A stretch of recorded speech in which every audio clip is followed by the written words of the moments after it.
It is Friday, October 11th, 2024, here at the Goggin Ice Center, home to the capacity of 3,142 people.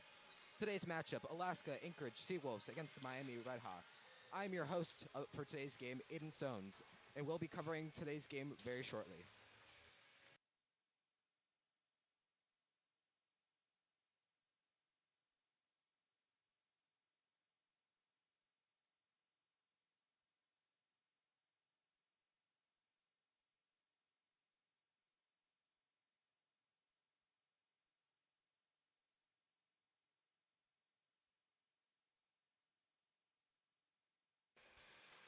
Welcome to the first game of Miami RedHawks home opener against Alaska Anchorage Seawolves. Again, I'm your host, Aiden Sones. Let's start talking about these two teams. First off, Miami. 2 games against Ferris State last weekend. Both resulted in ties, 3-3 and 4-4 respectively. Both of these games ended in an overtime loss for the RedHawks in shootouts, which do not count towards the standings.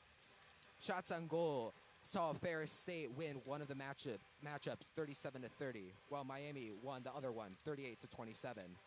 Shorthanded goals galore happened in the second game, however, as Ferris State scored a shorthanded goal in game 1 of the series by Cole Birch, and in the second game, a shorthanded goal was scored by Blake Messenberg of the RedHawks.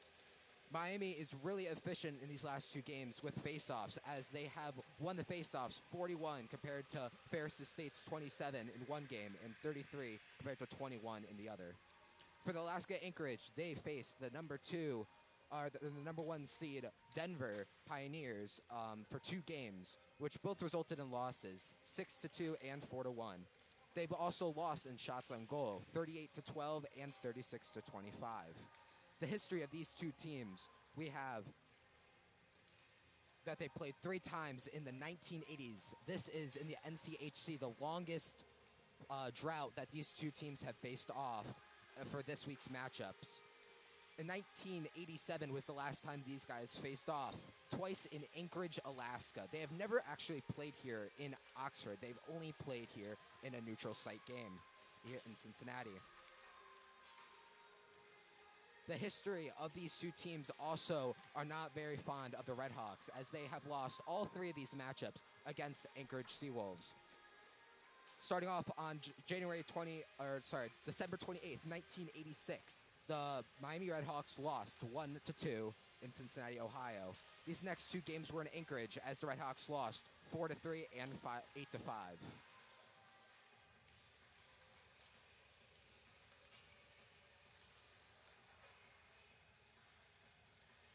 Some other games going on today. We have the number 2 Boston College Eagles facing the number 4 Michigan State Spartans. The number 20 Notre Dame Fighting Irish versus the St. Lawrence Saints. The Lindenwood Lions versus the number 9 Wisconsin Badgers. And the Merrimack Warriors versus the number 19 Minnesota State Manco Mavericks. In the NCHC, the number 10 Michigan Wolverines face the Arizona State Sun Devils. This is their first season in the NCHC, the Arizona Sun Devils. The number 15 Omaha Mavericks face the number 14 UMass Minutemen. Omaha is trying to bounce back after a season last year in which they did not make it far in the NCHC playoffs. Ferris State, the team that just faced Miami and tied against them for both games, is facing the number 17 Western Michigan Broncos.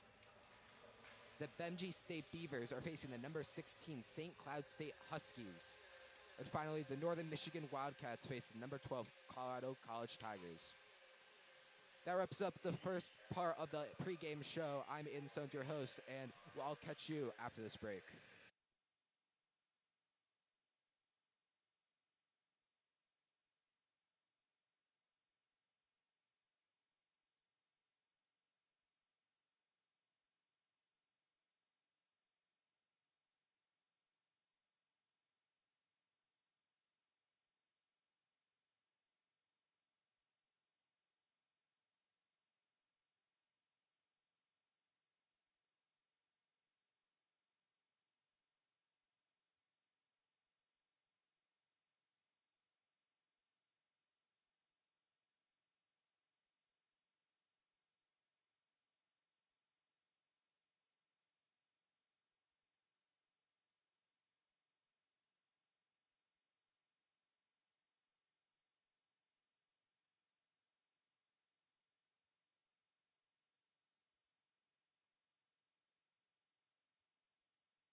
Welcome back to the pregame show of Miami RedHawks Hockey, presented to you by RedHawk Radio. First off, we will start by the players to watch for these Miami RedHawks. With this being the first home game of head coach Anthony Noreen's career as the hockey coach here, we have brand new players here as well, starting off with Colby Ambrosio, number 67. He's the left winger on the first line, 5'9", 175 pounds. He's a grad student from Welland, Ontario. He was drafted in the 4th round as the 118th pick by the Colorado Avalanche. He did not sign, however, and is still looking to sign with a team currently. He played for Coach Noreen back at Tri-City, where he played for 48 games, 26 goals, 24 assists, and 50 points in the 2019-2020 season. Last year, he played at Boston College. Actually, for the last 4 seasons, he's played for Boston College. Played 138 games, 28 goals, 38 assists, and 66 points. This year, he already has 3 points against Ferris State, 2 games played, 1 goal, 2 assists in the first 2 games. That is almost half of the points he has had last season. In 40 games played, he had 2 goals, 6 assists for 8 points. Although he did play for the 3rd line at Boston College last season compared to the 1st line here. Another new face for the RedHawks, Matt Trapani, number 9, right winger. He's 5'11", 185 pounds, senior from Montreal, Quebec. He played for Northeastern these last 3 years. 102 games played, 19 goals, 22 assists, and 41 points. He earned the Huskies Team's Award for Most Improved Player in 2023. In the UCHL for the Des Moines Buccaneers from 2019 to 2021, he also tallied 74 points, including 39 goals.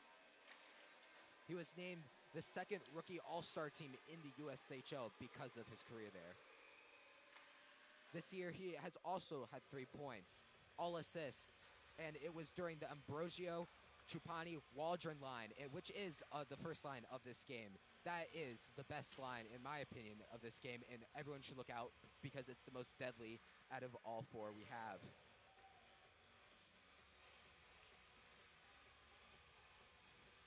The last player, the new player from the RedHawks that you should watch out for, Connor Hutchison, number 74, right defenseman, 5'11", 170 pounds, senior from Long Island, New York.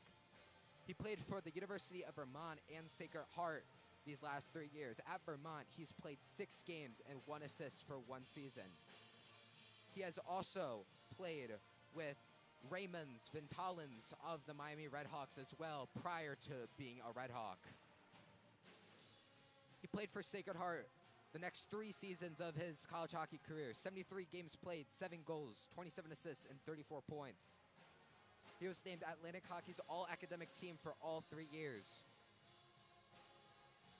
Between college stints, he played for the Tri-City Storm, where Coach Noreen previously had coached for the last few seasons. There, he had 14 points in 33 games.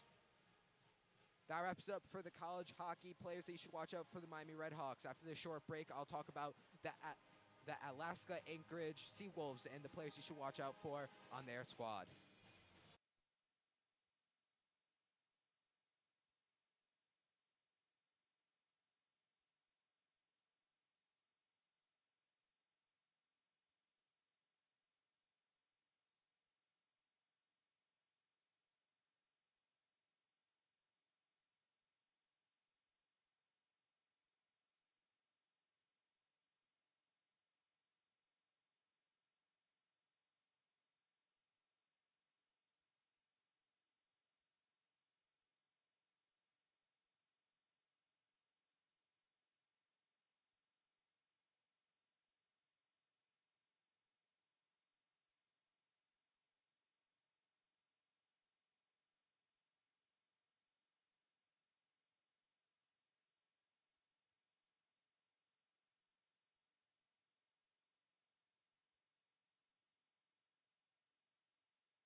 17 more minutes until puck drop here at the Goggin Ice Center. And for the Alaska Anchorage, it is a very underwhelming season as they went 0-2 against the Denver Pioneers, the number 1 seed of the NCAA college hockey.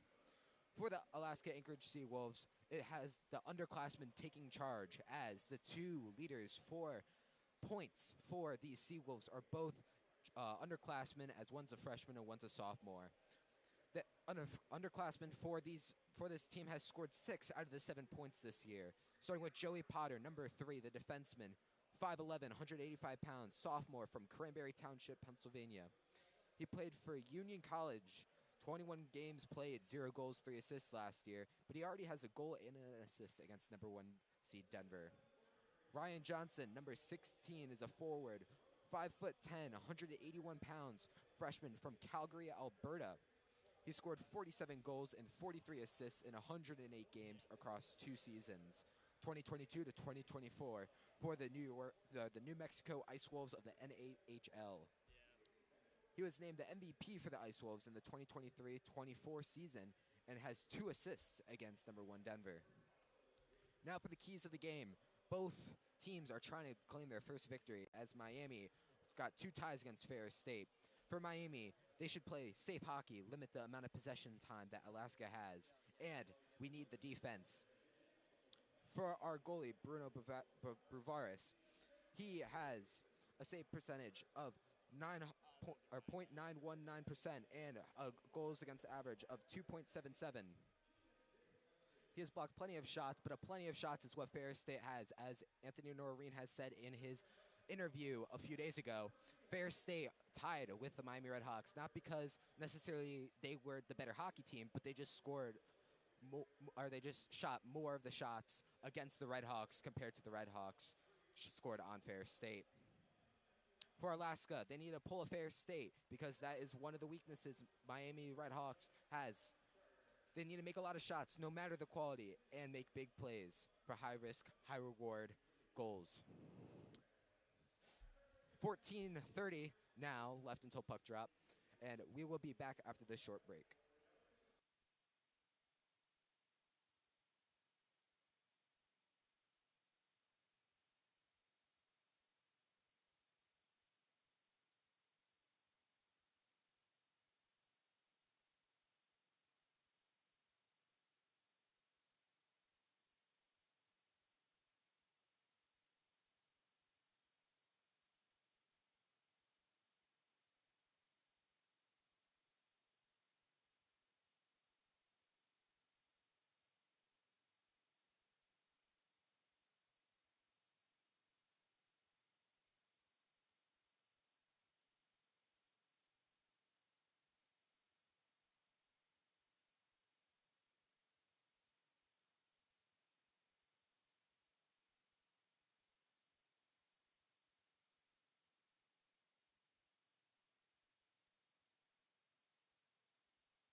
10 minutes remaining until puck drop. Miami has released their starting lineup. On left wing, Colby Ambrosio. Center, Johnny Waldron. Right wing, Matt Trapani. For left defense, Dylan Moulton. Right defense, Michael Quinn. And for the goaltender, Bruno Bruvares. That wraps it up here for the pre-game report. I will be here for the intermission and post-game report. For now, my name is Aiden Sones for Red Hawk Radio, signing off. So let's have a good game, and go Red Hawks.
From Steve Coach Cady Arena in Oxford, Ohio, on the campus of Miami University. Tonight, another season of Red Hawk hockey here on Red Hawk Radio begins. It's the home opener for Miami on the ice, taking on, for just the fourth time ever, the Seawolves of Alaska Anchorage in their second series of the season. Alongside Jeff Middleton, Luke Poley, so glad you could be with us. We'll be with you all season long here from Cady Arena. Jeff, last week, Miami opening a new era. Anthony Noreen coaching his first couple of games at the helm of the RedHawks. Couple of ties on the road in a tough environment against a Ferris State team that Miami has gotten to know very well, opening the season against the Bulldogs over the last couple of years. Anthony Noreen said he thought his team's performance was night and day from Friday to Saturday. They were without their leading returning scorer, John Waldron, in that Saturday game in the tie. Waldron back in the lineup today, and it's a Miami team raring to go against an Alaska Anchorage club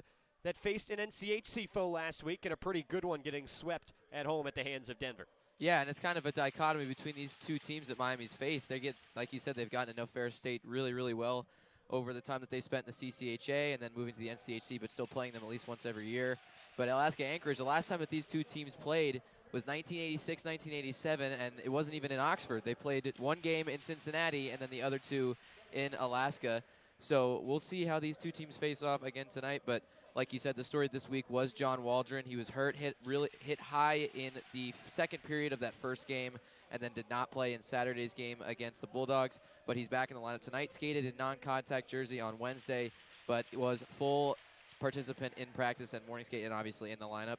So we'll see how he adjusts playing with Matt Chupani and Colby Ambrosio. That line has been really electric even in practice and in the first game of last week's matchup. As Jeff mentioned, these teams have met 3 times before. All came in the same season in the late 80s. And like Jeff said, first game was not here in Oxford, but rather in Cincinnati. It was in the old Cincinnati Gardens, no longer in existence, but we have to give the obligatory shout out to the former communications director of the Cincinnati Gardens and proud Cincinnati Gardens alum, Greg Waddell, the longtime radio voice of the Miami RedHawks on the other side from us. Greg Waddell's been at it for a while, and he is back in the Miami radio booth on the other side on a flagship here tonight. For this RedHawk team, they went with a platoon goaltending situation, and if you think back to the times of Rico Blasi's tenure when this Miami team made a couple of Frozen Fours, I think a lot of Miami fans will be very excited to draw some comparisons between these two teams. It's a very young staff, as Blasi's was at the time, and like those teams did back in the day, Miami platooned their goaltending, starting Bruno Braveris on Friday night last weekend, and the freshman Ethan Dahlmeyer, the Lakeville, Minnesota native, on Saturday. It's Braveris in net, tonight for Miami, looking to get their first win of the season. A couple of shootout losses, but again, officially ties in terms of the NCAA and pairwise implications on the road against Ferris State last week. Got a third full Cady Arena here on fall break. Should fill in a little more as this first period gets along. We're just a few minutes away from puck drop between Miami and Alaska Anchorage for the 4th time in history. Let's listen in to the end of the Miami lineup and our national anthem, courtesy of Miami PA announcer Scott Schreiber.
Here we go. Cady Arena, our site on this Friday night home opener for the Miami RedHawks hockey team. Heard a loud ovation for first-year head coach Anthony Noreen, coaching his first home series at the helm of this RedHawks club here tonight. And Noreen, through a variety of mediums, interviews, press conference, media day, has got this RedHawk fan base fired up with new life they haven't felt in a long time. But for a variety of people, including us, this will be the first time seeing Noreen's group in action in the flesh here in Oxford. Referees tonight, Andrew Wilk and Steven Renault. The linesmen are Eric Frank and Brian Gorkoff. Miami is in the home white uniforms, red M across the front, red gloves and pants, white socks with 2 red stripes around, and white helmets. The RedHawks will take it right to left in the opening period. Alaska Anchorage, one of the college hockey's best uniform combos. They're in the all greens, green helmets, green gloves with yellow accents, the green jerseys with the Seawolf across the front, and the Seawolf seal, green socks as well. They'll take it left to right. Bruno Braveris, the sophomore from Riga, Latvia, gets the start in net for Miami. And for Anchorage, it's Greg Arose, the native of Hungary, also a sophomore, with the start this evening. Puck is down, off we go here from Cady Arena tonight in the home opener for the Miami RedHawks in 2024. RedHawks took it up the left wing and quickly an offside 8 seconds into this game between the RedHawks and the Seawolves. So glad you're with us alongside Jeff Middleton. Luke West Poley with you here tonight. Have the second game between these two teams tomorrow night as well. They'll bring the faceoff back to center ice with the offside pass by Miami, and it's won by Anchorage, who will take it from left to right. Pass ahead, tip down the left wing, deep into the Miami zone, where it's retrieved by the freshman Michael Quinn. New York native feeds it up the near wall, where the RedHawks take it through center. Waldron's pass to the far side, too far out in front of Shapani, and Anchorage will whack it back to Miami's defense. Dylan Moulton feeds it through center. Waldron sashaying on in, try to find Ambrosio tearing down the left wing. It was broken up. Puck ends up behind the Anchorage net, where it was a triple team on Matt Shapani and taken away for the Seawolves by Joey Potter. Potter, the Union transfer, poking at it behind his own net and finds his teammate on the far side. That's Gunnar Von Dam, clearing down the far side of the ice. An intended pass up the wing missed everybody. It will go down for an icing. 51 seconds into this first period and no score in the fourth all-time meeting between Miami and Anchorage. And you can see why this Miami first line is going to score a lot, or at least get a lot of opportunities against even the best of opponents. They're fast, they're capable with the puck, lots of skill, and the best part about them is that they really play to the identity that Coach Noreen really wants, and that's, high pace, high skill, but high physicality and really strong forechecking. Face off on the right wing side, Miami offensive zone. It's won by Anchorage. They'll wrap it around the near side of their net and immediately flip the ice to the far wing, where they'll play it up the left side through center. RedHawks recover it there. Pass to the near wing for Christoph Fillion. Rink wide feed got tipped away and back into the Miami zone, where the retrieval is taken by Zane Dempsey. Dempsey gets hounded away by Adam Parsons, but keeps it in the RedHawks' possession, moving up the near side for Simonovics. Gets it out towards center before losing the puck. Now Whiten on the left wing, fakes the slap shot, trying to find Contreras down the right wing, but the pass got tipped and broken up as Anchorage will slap it back in deep. Simonovics wrapping it up the near side for Fillion, playing it into the middle in front of his own net. Now Sullivan will take it behind the Miami cage, up the far wing for another freshman in Casper Nasson. He can't hold on to it cleanly. It's banged back in deep of the Miami zone. Both teams going for a change as Zane Dempsey holds behind the RedHawk net. Now up the near wing, it's Max Dukovac. Dukovac crossing center and fluttering it into the Anchorage zone. Back behind his own net, Will Shemek. The Providence transfer gets hit hard, but plays it up the near wing, where it's scooped up by Max Helgeson. The Anchorage native gets it through center for Johnson. Cross corner dump to the far side. It's played down the left wing, where a shot by Johnson went wide. Beg your pardon, that was Edwards for Anchorage that had the attempt, and that was into the near corner. Wrapped around the far corner of the Miami end, it's Atchison for Anchorage, leaving it off on a short pass for Johnson. Back up for Atchison, left point, D for Gunkler, playing it down low. A tip shot by Kebrew, ended up wide right of the Miami cage off the side of the net. Still no shots on goal, 2.5 gone by first period between Miami and Anchorage game one. Max Dukovac backhands it out to center, where it's picked up by Raymond Vitalins, and he will flutter it on in. Miami hoping they can see a big step out of Vitalins here in year two in a RedHawk uniform, the former Vermont Catamount. Big hit behind the play by Carajoyello. Great to see him back out there as well as Anchorage plays it into the Miami end. Blake Messenberg turned it over behind his own cage. Played out in front, whacking at it. Edwards might have had it on goal. It was indeed. Save made by Braveris, who steers it into the near corner. Now up to the far point, D-to-D near side. It's Potter. Shot through traffic, got tipped again. And this time it's a right pad save by Braveris. RedHawks will sauce it behind their own net, where Michael Quinn banks it off the near wall looking for Carajoyello. It bounced past him, but Messenberg will poke it free out towards center. Regroup coming by Anchorage. Anderson plays it cross corner to the far side. A full five-man change for the Seawolves. Up the right side of the ice, Michael Quinn plays a tipped puck down the right wing side. Ambrosio trying to settle it down as it's into the Anchorage zone. Now Waldron through the middle of the ice. It got tipped away from Dempsey. 2-on-2 rush the other way for Anchorage. Down the right side, it's Weston. Weston holding, playing it in front, whacking at it. It was Helgeson, and the save was made with the left pad by Braveris. Early jump for Alaska on the road. Helgeson again tried to slip it through to the back door. It got there, but Weston was not in the right spot and couldn't pull the trigger on the backdoor shot. Now Potter on the right point. Dancing through center point, feeds far side for LaJoy. LaJoy threw one towards the direction of the net. It got blocked in front, or rather that was Von Dam for Anchorage, and Miami will play it in. RedHawks going for a change. Alaska, though, with the clear advantage, outshooting Miami 5-0 in the opening 4 minutes. Ambrosio to the right point, bouncing it for Hutchison. The Sacred Heart transfer, trying to play it in deep, got shut down at the half wall. Now dancing around on it, it's Jared White, one of the alternate captains, an Edmonton native that plays it rink wide to the near side. And now White grabs it into the Miami zone, trying to play it out in front, but he got defended nicely by Simonovics. RedHawks will take it up the right side where Christoph Fillion, the Quinnipiac transfer, could not hold it with possession through neutral ice. Puck now on the center ice M. It's poked ahead by Nolan Gagne. And the RedHawks will take it back in the near corner of their own end. Simonovics further shoved along by Hutchison looking for Fillion, but it got by him. Gagne now floats it to the far side Miami zone. RedHawks will pick it back and bring it behind their net as both teams go for changes. 4:55 gone by opening period. No score between Miami and Anchorage. Shots have been re-updated. Just 3 for Anchorage as opposed to 5. Miami still without a shot on goal. Behind the RedHawk net, it's Simonovics feeding it through center for William Helene. Makes a nice move to get through Johnson, who does lay a nice crunch on him in front of the bench, and Anchorage takes it away. Cabreau down the near side. The Gretzky-esque as he hands it off down the right wing to Gagne. And now in the near corner, RedHawks are fighting for it. Shemek pulls it free, but Dukovac instead will steal it from him and turn it over top of the Miami zone. Johnson dancing to the far side for Anchorage. Poked off his stick by Vitalins, and now Dukovac muscles it through center and will slowly roll the puck in to the Anchorage zone. Miami on their heels now as we cross 6:40 gone by opening period, but still no score. Up the near wing of the ice, Anderson tips it into the Miami zone where Quinn, the freshman, is back on it. Gives it away. Pass out in front for Anchorage. Anderson tried the tuck, and Braveris came out to stone him as the puck is moved to the far corner of the Anchorage offensive zone. Miami will take it out with it, and Quinn couldn't get through center cleanly. Anchorage now at the near side. It's Anderson entering the Miami zone. Got spun around in the right corner. Stick lifted by Dempsey, but still leaving it off for Gomez, who will play it up to the point. Down the left side, a shot through traffic whistled wide by Atchison. Anchorage still with it behind the Miami cage. It's Gomez playing it up far wing. Atchison left point. Wrister through traffic. That hit Gomez in front. Did not get to the Miami cage, and the RedHawks will clear to center. Miami on their heels still early on. 6.5 minutes gone by first period. A big hit laid there on Gonker.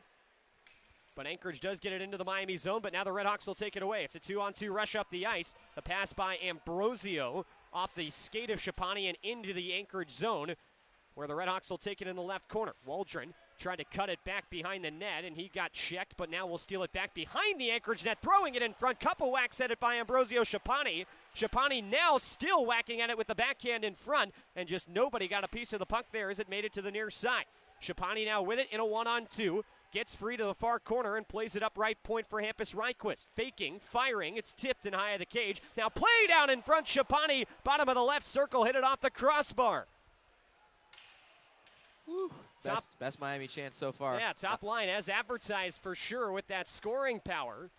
As Anchorage plays it back into the Miami end, but the RedHawks have 4 men there, and it's Waldron with the steal away. He did take a pretty good thumping, though, and something to be careful with the already banged-up Johnny Waldron.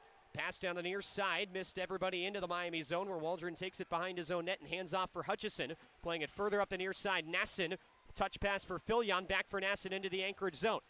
Puck battle ensues near corner, Miami offensive zone, And Filion tried to bank it up to the point. That pass got cut off and floated out by Parsons. Looking ahead to find Contreras. He was a little off rhythm, though, crossing the blue line a step too early, touching it up offside. And we can take a breath with 12:07 to go in the first period. Still no score between Miami and Anchorage.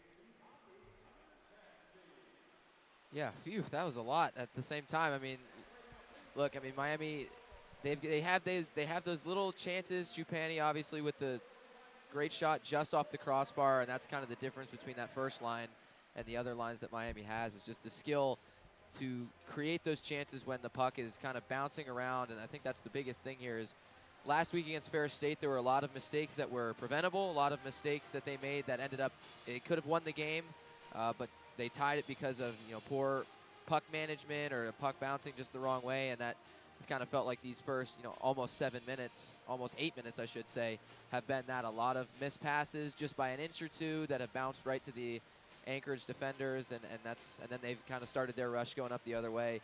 But Anchorage looks really fast, and the scouting report from Coach Noreen that he gave in the middle of the week is very, very accurate. Lots of structure between them, and they know where their teammates are going to be, and I'm shocked that they haven't scored yet, to be honest, because they were in control of that for a long time. Certainly. And look, this Anchorage team, they lost a lot to the portal. It's been a program in limbo a little bit. They were supposed to be dropped and then brought back, and it's been a little bit of a mess of the last decade for one of college hockey's proudest and oldest programs. And that has oftentimes meant that Anchorage has sat near the bottom of the pairwise as one of the worst teams in Division I. They lost a lot of talent from last year in a team that already was bottom 10 in the country. Things did not look good coming into the season for this Anchorage team. However, last weekend against Denver, I understand the 2 losses against the defending national champions, but did not look overmatched by any means at all. No, especially that first game, they only had 12 shots, which, at first that's 2 goals on 12 shots is not great, especially if you're the Denver goaltender. But that second game, they had 25 shots against the number 1 ranked team, and like you said, the defending national champions. You'll take that every day. Yeah, certainly look like a much improved Anchorage team from the last couple of years. RedHawks win the draw, and now playing it up the far side of the Anchorage zone. It's Filion poking it by the Zamboni doors. Moulton on the pinch, couldn't hold the near corner. Anchorage trying to take it up with speed down the near wing, but White had to double back on that puck, and will just play it off the far wall, where Gagne will pull back on it. Feed to the near side now for Contreras through center. Cross-corner dump, banking towards the front of the Miami net, but Hutchison will backhand that to the far wall, where Nasson plays the puck free. Down to the near side, it's Dempsey again, cross ice for Filion. Takes a step beyond the red line and chips it in as the RedHawks go for changes with 11:20 to go opening period. 0-0 between the RedHawks and the Seawolves. Down the near side of the ice, it's Davis Gukler, the Atlanta, Georgia native, who plays a tip puck into the Miami zone. Rivera played it behind his net, where the RedHawks will grab it. Waldron just shovels one up the far side of the ice. Zone was held, and Atchison threw one in front that deflected, but the RedHawks able to clear to the far boards. Now behind the net for Miami, it's Hutchison up for Dempsey, who will spin it up the near wall. Bouncing puck got over Gunkler, and Ambrosio hustling after it. Gunkler arrives first, and kind of Cronwall style with the back hit. Ambrosio lays a check on him. Anchorage still with it, though, near corner of their own zone. It's Davis Gukler, the junior, that will play it through center for Johnson. Johnson handling, tried to dance on free, but Feenstra poked it past him right at the Miami defensive blue line, and the RedHawks will clear it as far back as Alaska's defense now. Potter moseying up the far side of the ice, a backhand chip into the Miami zone. Feenstra has got some time to deal with it, wrapping it to the near side of the RedHawk end. Trying to play that through center. Feenstra will now have it back and play D-to-D, where a pass finds Dukovac on the left side. Trying to make his way into the zone. Dukovac got rocked on the near side as he stuttered at the blue line. It's an offside on the RedHawks, as Dukovac looked like he fumbled that puck right as he was entering the zone, and he paid a hefty price as well. With 10:07 to go first period and still no score, we have a stoppage and a face-off near side of the neutral zone. Yeah, that's Joey Potter on the big hit there on Max Dukovac, one of only 2 players for this Anchorage team that had multiple points this past weekend against Denver. Him and freshman Ryan Johnson. In his first 2 games played, had 2 points, which was 2 assists. Potter had 1 goal and 1 assist. 6 of the 7 points for Anchorage on the year have come from underclassmen. And now a break the other way. Anderson spinning it out in front of the Miami net. It was behind Edwards, the intended target, but well defended by the RedHawks. Now throwing it out in front. Couple whacks at it in the blue paint by Anderson. but Braveris does gobble it up and hold on with 9:46 to go. That rush started because it looks like Michael Quinn just had that puck go between his legs for the RedHawks at neutral ice, and not the most threatening rush in the world from Anchorage, but one that could have maybe resulted in something, did not. 9:46 to go, first period. Shots 4-0 in favor of the Seawolves on the road, but still no score. Yeah, and that Anchorage fourth line talked about the physicality of this Seawolves team, and that's it. Tanner Edwards, 6'1", 170-pound graduate student. Alex Gomez, 6'4", 185-pound junior, and Ben Anderson, a sophomore that stands at 6'5" and weighs 210 pounds. Those guys are gonna be laying the body all night. Miami is used to that. They played a very physical Ferris team last week as well. RedHawks quickly outlet this, and Caragiello gets it across the red line and dumps it in. Caragiello is the first one to touch the puck in the offensive zone and leaves it off for Messenberg near corner. Messenberg now wrapping it further for Tanyan Bezier. Bezier shielding off, tries to shovel it in deep, but Potter was there to pick that pass off and play it to the far wing of the ice, where Merritt is up on it for Alaska. He banks it off the far wall and trying to poke it through. Weston got on by the RedHawk defender. That was Bezier that was guarding him, but he poked it into the Miami bench, trying to get that rush up the ice, so we get another stoppage and a neutral ice draw. It'll be taken at center ice with 9:14 to go in the first. That's kind of what both Noreen and others around this program, but that's how you win these games, is the corner battles, these small little area games, and that, you know, is a good play by the Miami fourth line, Caragiello, Messenberg, and Bezier in there, cycling down in the far left corner. Anchorage quickly into the Miami end. Gagne threw one in front, but that was broken up, and the RedHawks will take it the opposite direction with speed. Ambrosio, though, lost it right at the blue line. RedHawks forced to pull it back out to neutral ice. Now Ryquist down the right side, wraps it near wing of the Anchorage zone. Chipani got hit, lost the puck, and up the near side of the ice, Contreras will poke a soft puck out towards center, where Ryquist is back on it for Miami. Ryquist off for Waldron. Short 10-foot pass for Chipani. Tried to play it across the ice in the air, but it was gloved down by Parsons, skating across the center red. He could not dump it. Traffic jam on the far side. It's pulled back for Anchorage to Gukler. D to the near wing for Gagne, who plays in and off the tip. And it looks like it rolled up the glass as it entered the Miami zone and hit off the protective netting. So that will bring the face-off back out to the neutral zone. 8:26 remaining, first period. Alaska Anchorage 0, Miami 0. Here from Cady Arena, filled out about 40% full, I'd say, right now. Super unfortunate this game was on fall break. Yeah, Miami's been very unlucky the last few years with how the schedule's worked out, with a lot of games coming while students aren't in town. RedHawks win the center ice draw and will immediately dump it in. Near corner, Filion got crunched by Gukler. Puck skitters to the far side where Atchison couldn't play it free, and now throwing it out in front. It was Sullivan looking for Filion. Good defensive recovery, though, by Anchorage, and they get it back out to neutral ice. Johnson racing it down to the near corner, but left it behind him, and the RedHawks will recover it. Quinn, though, coughs it up in front of his own net. Fortunately, the RedHawks are there to take it back away, and Miami will wrap it up the near side. Quinn in a 3-on-3, stops and plays it far wing. Stick goes flying through. It's slapped through the high slot by Sullivan. Nobody there for Miami. Filion now has it center point and just plays it in deep for the RedHawks, where the big Kasper Nassen, freshman Swede and draft pick of the Boston Bruins, gets triple teamed and loses the puck in favor of Anchorage, playing it to the far side of the ice. Across the center red, Kebrew will play it in deep, full five-man change for the Seawolves. RedHawks will take that chance now to rush it up the ice. Dempsey going straight down the middle, plays for Vitalins. Tapping it to the far side for Dukovac into the Anchorage zone. Now back behind the Seawolf net. It's played up to the near wing where Hutchison at the left point plays it back in deep. Vitalins finds Helene left circle, couldn't pull the trigger on the shot. Up to the left point now, Hutchison with a slap shot. That might have hit Vitalins in front. Ends up in the far corner where Dukovac scoops it back behind the net. Bottom of the right circle now, it's Helene. With a nice dangle move, plays one in front, puck loose, top of the blue paint, and now cleared away left point by Anchorage. Dempsey has it there, firing it through traffic, ended up wide right. And back up to the right point where Hutchison again plays it in deep.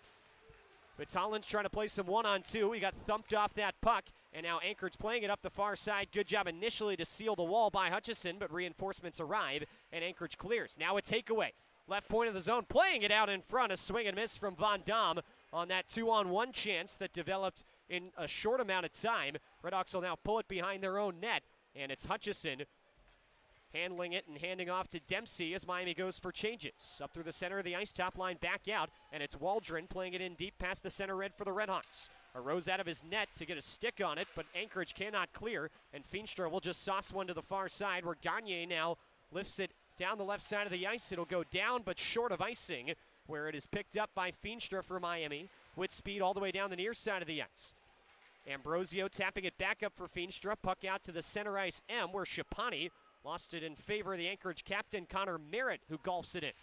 Right side slap shot through traffic there by Weston, got sticked aside. There was a secondary chance, but Miami cleared. Now Ambrosio can't dance free. Couple players go down, one for each side as we play on, and Anchorage will take it down the right side as Gagne tried to dangle through. Feenstra stopped him with the skate, right wing side of the Miami defensive zone.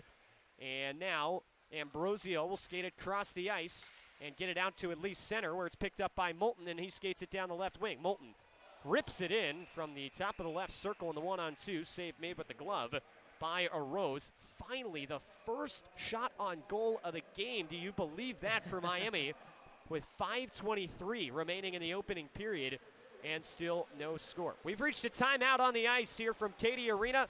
Zeros on the board in the home opener between the RedHawks and the Alaska Anchorage Seawolves at 5:23 to go in the first. We're back after this. You're listening to Miami Hockey on Red Hawk Radio.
Back here at Cady Arena, 5:23 to go, first period. Miami just got their first shot on goal, but we still don't have a goal between the RedHawks and the Anchorage Seawolves in the home opener for Miami here in 2024-25. Alongside Jeff Middleton, Luke West Poley with you.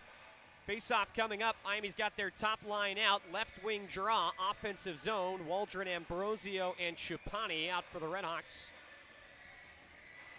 And for Anchorage, it's the second unit of Jared White, Adam Parsons, and Dylan Contreras that are out there. Before the break, we saw a really great shift from the Miami third line. It's unfortunate that they didn't get as much as they probably deserved, but it was a really, really strong shift. Lots of great cycling went on below the net, and good chances created out in front. RedHawks do win the face-off, and it's Waldron up the near side of the ice, playing it to the right point. Ambrosio bumping it back center point. It got tapped away by Moulton, or from Moulton, I should say, and now a race ensues the other direction. Contreras is muscled off the puck as Miami takes it in their own D zone. Banking it back out to center. Gukler will send it back into the Miami end, where Barveris sticks it on the NCHC logo directly behind the RedHawk cage. Right to left, the handoff pass finds Chupani entering the zone, tried to tap it on for Ambrosio. Those two right next to each other. Finally, it's just wrapped in deep, eventually to the near corner of the zone. Waldron plays it out in front, and that got stick to the far side where the puck popped up in the air, settled by Kibru. Kibru crossed the ice for Paul Funtik, the Slovakian freshman, hands it along, and down the right side of the ice, Kibru shielding off, waiting for the reinforcements. They come as he plays it to the far side of the Miami zone, where the RedHawks take it. Down the right wing, it's Vitalins, handing it for Dukovac, trying to thread his way through. He was defended nicely by Von Dam. Puck skitters to the far corner of the Miami offensive zone. Helene now in front for Vitalins. He couldn't get it on the hash marks of the right circle towards the net. And now played back in front. Dukovac had a try from a sharp angle and could not lift that to the high part of the net. Don't believe a shot on goal came in that sequence by Miami, but a couple close ones as Anchorage now picks it up and clears. Dukovac back on it, blows a tire in the Miami zone. Bouncing puck is secured by Hutchison, though, for the RedHawks, who skates it down the left wing. Crossing the center red, an end-over-end puck off the end wall, bouncing near the front of the net, and it looked like Well, Rose wanted to hold it, but his defenseman played it free. RedHawks now forechecking below the goal line. Fillion, he gets checked by Johnson with the stick lift. Sullivan steals it from him, but lost his stick in the process. Stick is in the boards. It's in the glass. It's stuck in the glass on the far side. And so that allows Anchorage to take the puck and just barely clearing it, getting it by Fillion. Hit, meanwhile, laid behind the play. Arm up of the official, and yes, this will be a penalty on the RedHawks. First power play of the game coming up. It will be an Anchorage man advantage with 3:15 to go in the opening period. And the Seawolves looking to break the ice on the weekend, still without a score. So the guilty party is the freshman Casper Nassen for Miami. Yeah, that was a hard hit over there by the Anchorage bench. I'm not sure what they called, but wouldn't be surprised to see boarding or... And they're going to go to review. Rough, yeah, probably a boarding penalty.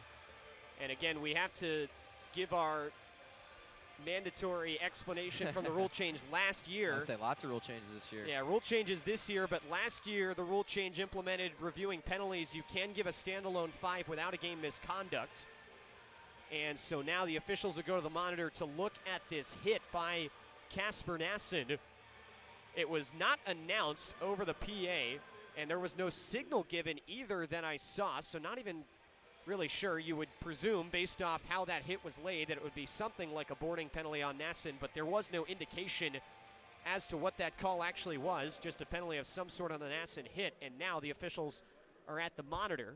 They've put 2 minutes on the clock, but there was no announcement by the referee that made the call, Stephen Renaud, about what the penalty was and what the length of time it was.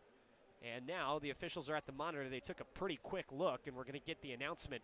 Yeah, it's not a right good away. hit. Watch the replay. Just not a smart hit.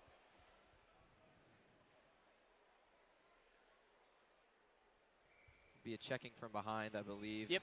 2 minutes, it looked like the official's microphone was not working, but believe he pointed to. There's 2 minutes on the clock, and it doesn't look like it'll be changed.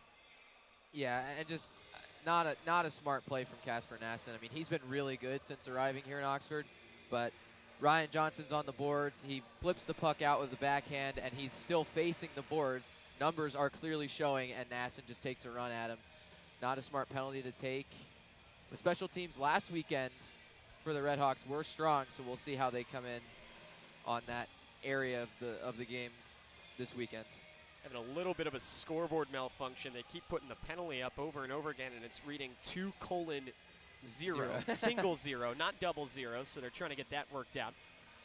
Anchorage last weekend scored one of their 2 goals on Saturday. That was the first game of the series on the power play. They were 0 for 5 in the finale on Sunday. They win the draw, right wing side of the offensive zone, and they'll go to work trying to break the ice on the game with just over 3 minutes to play in the first. 2 minutes for checking from behind for Casper Nassen. Miami's penalty kill was excellent, 7 for 7 on opening weekend last week against Ferris. Gagne center point, leaves it off in the bumper spot where it's played an area pass for Helgeson on the near side. Now Gagne again right point, rink wide for Johnson. Johnson wrist her through traffic. That got knocked off its path. Ends up at the right point where Gagne slaps it in deep. RedHawks will direct it further to the far side where the wall is held by Johnson. Johnson back in deep for Weston. Near corner Merritt. Up for Helgeson, skating down the right wall. Now he'll shovel it back to the point where Gagne walks the line. Sent over to the far circle where Johnson wrists one through. Thump of the pads on the save by Braveris. And behind the net, looked like Weston might have thought about picking that up on his stick. Instead, he feeds Helgeson on the right side. His shot got blocked as we cross 1 minute into this power play. Right side played out in front. That is swatted right back where it came from by Ryquist. Gagne tried it, and the RedHawks clear, and an excellent first minute 10 by this Miami penalty kill. Yeah, and then you've seen kind of what the special teams has worked on through practice. Lots of taken away passing lanes. There's still room up top at the point, but not really much down low. 36 seconds remaining in the penalty as Alaska Anchorage gets back into the Miami zone. Minute 46 to go, opening period. Renaud dances free, high slot, wrists one through. That whistle's wide. Off the end boards, it'll bank back up where it's found Potter on the right point. He tried to play it down the wall, and Feenstra cut that off and threw it back out to center.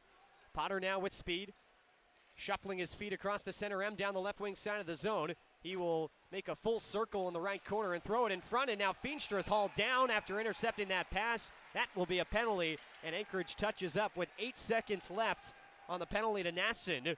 And 1:23 to go in the first period. We had no penalties in the first about 17 minutes of this first. Now we've got 2 here in the final minutes. Miami will have 8 seconds of 4-on-4 before their first power play of the night, with just over a minute left to play in a scoreless game in this first period. Yeah, we talked about the Miami penalty kill being great. The Miami power play was excellent. I mean, granted, they got 7 chances on Saturday against Ferris State, but going 2 for 7 against a penalty kill like Ferris State's is a really strong start. But you want to talk about a guy that's been really good so far in this first period? Michael Feenstra has been fantastic. He hasn't really done much on the offensive side, but he stopped probably about 3 or 4 Anchorage rushes and draws the penalty there. Ambrosio wins the draw for the RedHawks, and it's Hutchison at the left point, playing in right point for Waldron. Now back center point for Hutchison, into the left circle for Shapani. Shapani center point for Hutchison, penalty to Nasson expired. Miami onto the power play for the next minute 46. Ambrosio, puck handling, short pass for Hutchison, who tried to bang that through. Von Dam partially stopped it. It went through his legs, but he recovers it and sends it back out to center, where the RedHawks get it back into the zone barely. Filion took a step in before it was poked back out. Out to neutral ice it goes. Miami back in. It's Filion down the left wing, playing it high up top. It wasn't in the wheelhouse for Hutchison, and so the RedHawks will have to regather it down the right side. Quick play in front. Waldron scores!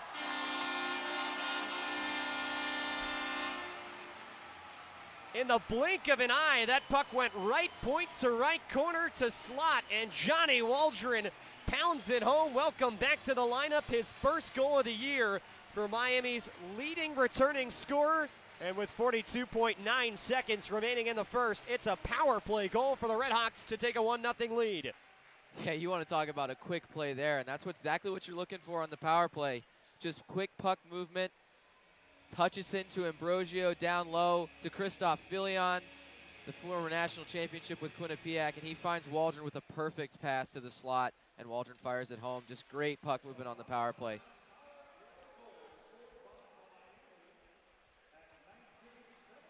So the goal to Waldron, assist to Filion and Hutchison on the power play at 19-18. As Anchorage plays it into the Miami end with 23 seconds left in the first, and the RedHawks up the far wall will send it out to center with 19 seconds remaining in the period. Maybe one final chance for a rush. That pass, though, missed Dukovac, and down it will go for an icing with 13 seconds left to go. Just the second shot of the period for Miami ends up in the back of the Anchorage net. They have hit a crossbar, and they've had a couple near misses of the net in this first period, but being outshot 6-2, they lead it 1-0. 13 seconds left to go, and Anchorage elects to take this draw on the right side of the offensive zone. They've got their top unit out, Merritt, Weston, and Helgeson for Anchorage, and Helgeson will line up directly behind his center at the top of the right circle. This is Weston's strong side, and he's got a right-handed shot behind him. Eric Frank giving some instructions to the two centers. Now he puts the puck down, won cleanly by Anchorage. Shot away for Helgeson. It got tipped in front and ends up in the protective netting on the left side. That was the exact idea on the face-off play for Anchorage, but RedHawks clogged up the front of their net. They'll get the tired bodies off the ice, making a change with 8.6 seconds remaining in the period, and we'll do the draw from the same spot. Same formation lined up for Anchorage. Miami's got two men in front, and Feenstra a little offset towards the front of his net from the bottom of the circle. Both centers false start, and it will be Weston that's booted from the draw for Anchorage. And the man behind him, Helgeson, will come in to take his spot. Those two flip-flop. RedHawks win the draw. Sullivan will play it behind his own net to Feenstra on the far corner with 3 seconds to go. Fluttering it high off the glass to neutral ice. That will expire the time on this opening period of play. Well, much like how that goal developed, that first period for Miami was a little bit sleepy for a while, but two quick penalties back-to-back, one by Anchorage, one by the RedHawks. A strong kill for Miami on special teams, and the power play strike by Johnny Waldron has Miami in front after 20 minutes. It's RedHawks 1 and Seawolves 0. Not the best start, Jeff, but not the worst either from Miami. Just looked like they took a little bit to get their legs under them, but that power play goal was certainly something special. This Miami special teams has looked really, really good to begin the year. Yeah, and they still have some things to work on. That was very clear, especially through the first 8 minutes of this period. But as you went on, you saw shifts start to be put together by certain lines, especially that third line. They went out there, had a really good shift, came off for a little bit, and then went right back on and did the exact same thing. And really, I think, gave the RedHawks momentum. Obviously, that penalty by Casper Nassen put them on the penalty kill, kind of put them back on their heels, but really, really strong penalty kill once again, like we've said. And then obviously the power play. I mean, when we talk about, we did this all last year, Luke, and we talked about special teams being the difference in a lot of games that the RedHawks played. And as of now, that's been their best attribute, I think. Last weekend against Ferris State, this weekend so far in this period, just really good kind of shift of momentum going from a really strong penalty kill to a power play full of skill, full of quick passing, full of, recovering pucks that are loose and getting to pucks first. That's exactly what you want to see, and it's a big change from last year, but it's one RedHawks fans will take, and I'm sure Coach Noreen will take it as well. Miami now 4 for 12 on the power play. That's 33% here through the first 3 games of the year, and a far cry from a man advantage unit that finished south of 20% and really struggled at points last season. We'll take a break. When we come back, Aiden Soanes has your Red Hawk Radio intermission report. Take a look at some statistics and analysis from our opening period. Scores from around the country. Packed day of college hockey.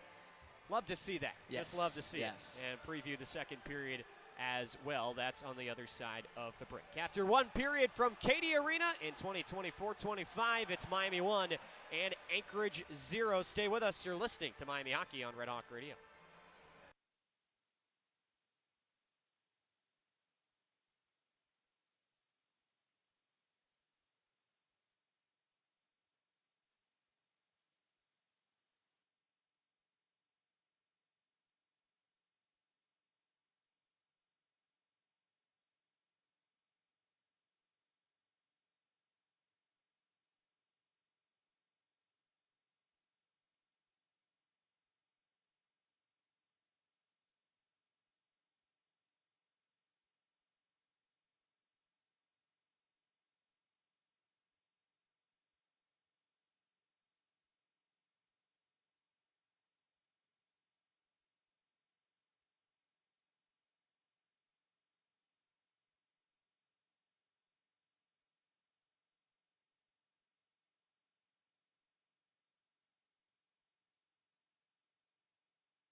Welcome to the first intermission game report of the Miami RedHawks home opener. My name is Aiden Soanes, and I will be covering the first, second, and post-game of this game. Starting off, this wasn't the best form of hockey, but it was a form of hockey that is leading to a win, as Miami is beating Alaska 1-0. Shots on goal, Miami has 2 compared to the Seawolves' 6.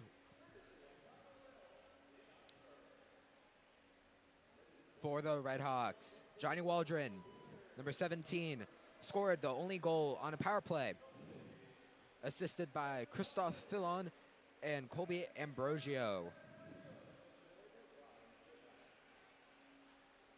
For Alaska,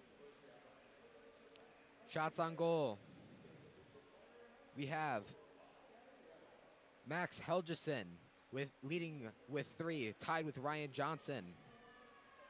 This compared to the RedHawks, where each player only has 1 or no shots on goal. Physicality was the name of the game today so far, as a lot of hits have been laid. We have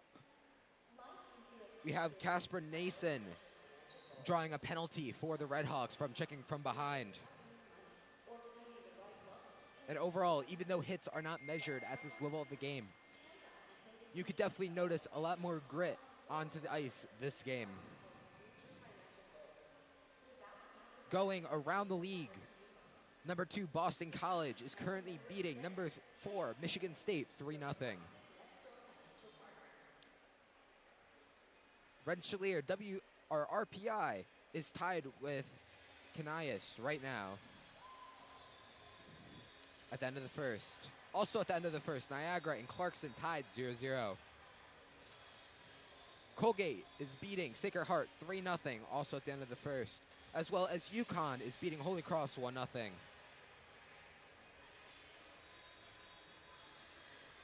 Off into the NCHC. We have the number 15 seed Omaha facing number 14 seed Massachusetts. Massachusetts is edging out Omaha 1-0 at the end of the first. Western Michigan facing RedHawks opponents last week, Ferris State. Western Michigan is leading 2-1. Minnesota Duluth is facing at UMass Lowell, and it's tied 1-1 in the middle of the first period. That does it for the scoreboard of opposing RedHawks rivals. We will be back right after this short break.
Welcome back to the intermission report for Miami's home opener against Alaska Anchorage. Now, moving on to goaltending. Bruno Bravares has been very excellent in this game, saving 7 out of 7 shots for a 1,000 save percentage. This compared to Greg Oraz's 1 for 2, 1 save, 1 goal allowed for a 500 save percentage. Now, granted that 1 goal was against a very hot Miami RedHawks power play, but we cannot disregard how good Bruno Bravares and just the penalty kill in general have been doing for the RedHawks.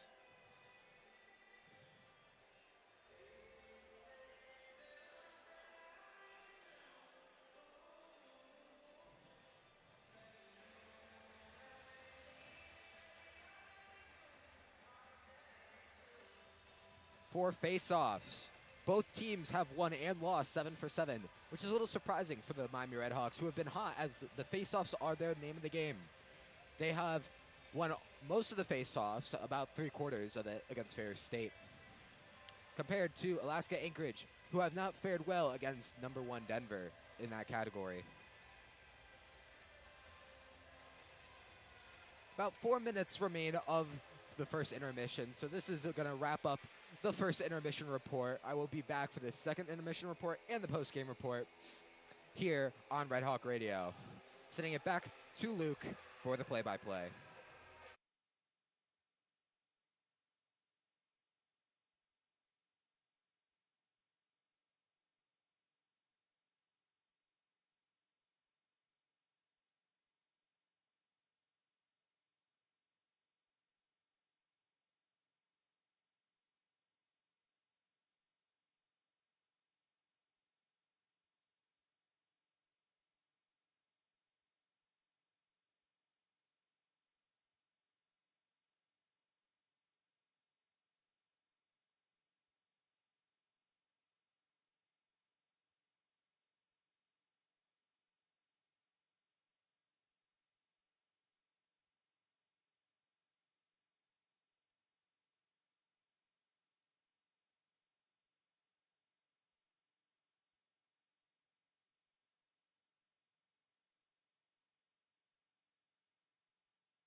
Back here at Cady Arena after one period of play, it's Miami 1 and Alaska Anchorage 0. Alongside Jeff Middleton, Luke Poley with you. So glad you could join us for the home opener. We'll have coverage for every home game this season, including next week's action, a home and home. We'll be coming at you on Thursday night. RedHawks and the Robert Morris Colonials in a Thursday-Saturday home and home set. Second game coming from Moon Township on Saturday. Also next weekend, Miami football back in action. RedHawks and the Ohio Bobcats in the battle for the bricks. We'll have that game for you as well on Saturday afternoon. Jeff, one period, not a great start for Miami, but got through it without getting scored on. Shots maybe don't tell the full story in that the RedHawks had just 2 in that first period. That would tell you it was a miserable effort. I don't think that's fair to say. However, Redhawks certainly hoping the start in the first 12 or so minutes of this period, the energy is a lot better than it was. Yeah, I mean, it's easy to say that the 7-2 shots are certainly not ideal, but I will say that it's, you hit a crossbar in the first few minutes, and that first line hits a crossbar, that doesn't register as a shot on goal, and they had a couple chances late that didn't count as shot on goal. I mean, shots, it's weird. It's a hard stat to consider. I mean, obviously 7-2 is not the margin you want, but it's usually, at least for most teams, quality over quantity, and I believe that that's what the Redhawks got, especially towards the back half of that period. We'll see how quickly they come out to start the second period. Miami in the white uniforms, left to right go the Redhawks in this second period. Anchorage in the greens. They take it right to left. Top line out for Miami. Miami wins the opening draw into their own zone, and now Middleton taking it across center and wristing it on into the Anchorage end. Middleton now playing with it along the far side, and he will jam it in deep in the Anchorage zone where Potter has the retrieval behind his own cage. He coughs it up near side of the Anchorage zone. Ambrosio back for Waldron, right point. Cross ice for Middleton. Tried to slide it back for Waldron in the high slot, but it was tipped away. Then it was Waldron who tried to wrap it in deep, but that got knocked back out to neutral ice. Ambrosio pulled down and recovering that puck. That'll be a penalty, and the Redhawks will go back to the power play just 38 seconds into this second period. Miami already 1 for 1 tonight, with the goal coming by John Waldron, his first of the year near the end of that first period. And Miami will have try number 2 in their first full 2-minute power play early on in period 2. Yeah, really good look there from Dylan Middleton, trying to find Johnny Waldron on the back door. Just hit an Anchorage defenseman, but we're gonna get to see the Miami RedHawks second power play unit for the first time. Sullivan, Dukovac, Vitalins with Nasson and Quinn on the back end. Nasson has a heck of a one-timer in that left circle, so we'll see if he gets to use it here. Penalty is on Merritt, the Anchorage captain, 2 minutes for tripping at 38 seconds in the second period. Neither team has really gathered possession since the draw, but the puck has stayed in the Anchorage zone and now finally is swatted out of the air and into the neutral zone by Jared White. Former Western Michigan Bronco, familiar to these Miami RedHawks in the NCHC. Quinn back to it, a neutral ice for Miami, and now to the far side. Puck finds Dukovac in space. He'll elect, though, to pull it back into the Miami end and bank it behind his cage for Michael Quinn. Quinn, the St. Louis native, holding it down the right side up for Sullivan, who now sends a cross-corner dump, and it got by Nasson on the left half wall, trying to one-time that in on the backhand. Back out to the neutral zone it goes. Redhawks regroup quickly. Sullivan down the right side. Lane of space opens up into the high slot. He drags and shoots. That got blocked in front off the sprawling effort by Funtic. 2-on-2 the other way for Anchorage. Saucer pass out in front. Stick on it by Edwards. And Braveris made the save. Good shorthanded chance by the Seawolves. And Miami survives it and stays in front in the game. 47 seconds remaining on the penalty. Ambrosio back to a puck in front of his own net. He was hounded by Edwards, who was looking for another chance at goal shorthanded, but the Redhawks do take it over. Just over 2 minutes into this second period, 1-0 Redhawks. Ambrosio back up top for Hutchison on the right wing. Hutchison will wrap it behind the net for Shapani. The Northeastern transfer pinning it along the wall. Puck pops free between the legs of Waldron, and Edwards is on it down the right side. He goes down, but no call, and the Redhawks take it the other way. Into the corner. It's played out in front by Philyon. He just waited and waited and waited, and nothing opened up. Puck ends up back out in the neutral zone where Miami will play it back in, and they are a step too early. Ambrosio hadn't cleared the zone yet. Offside.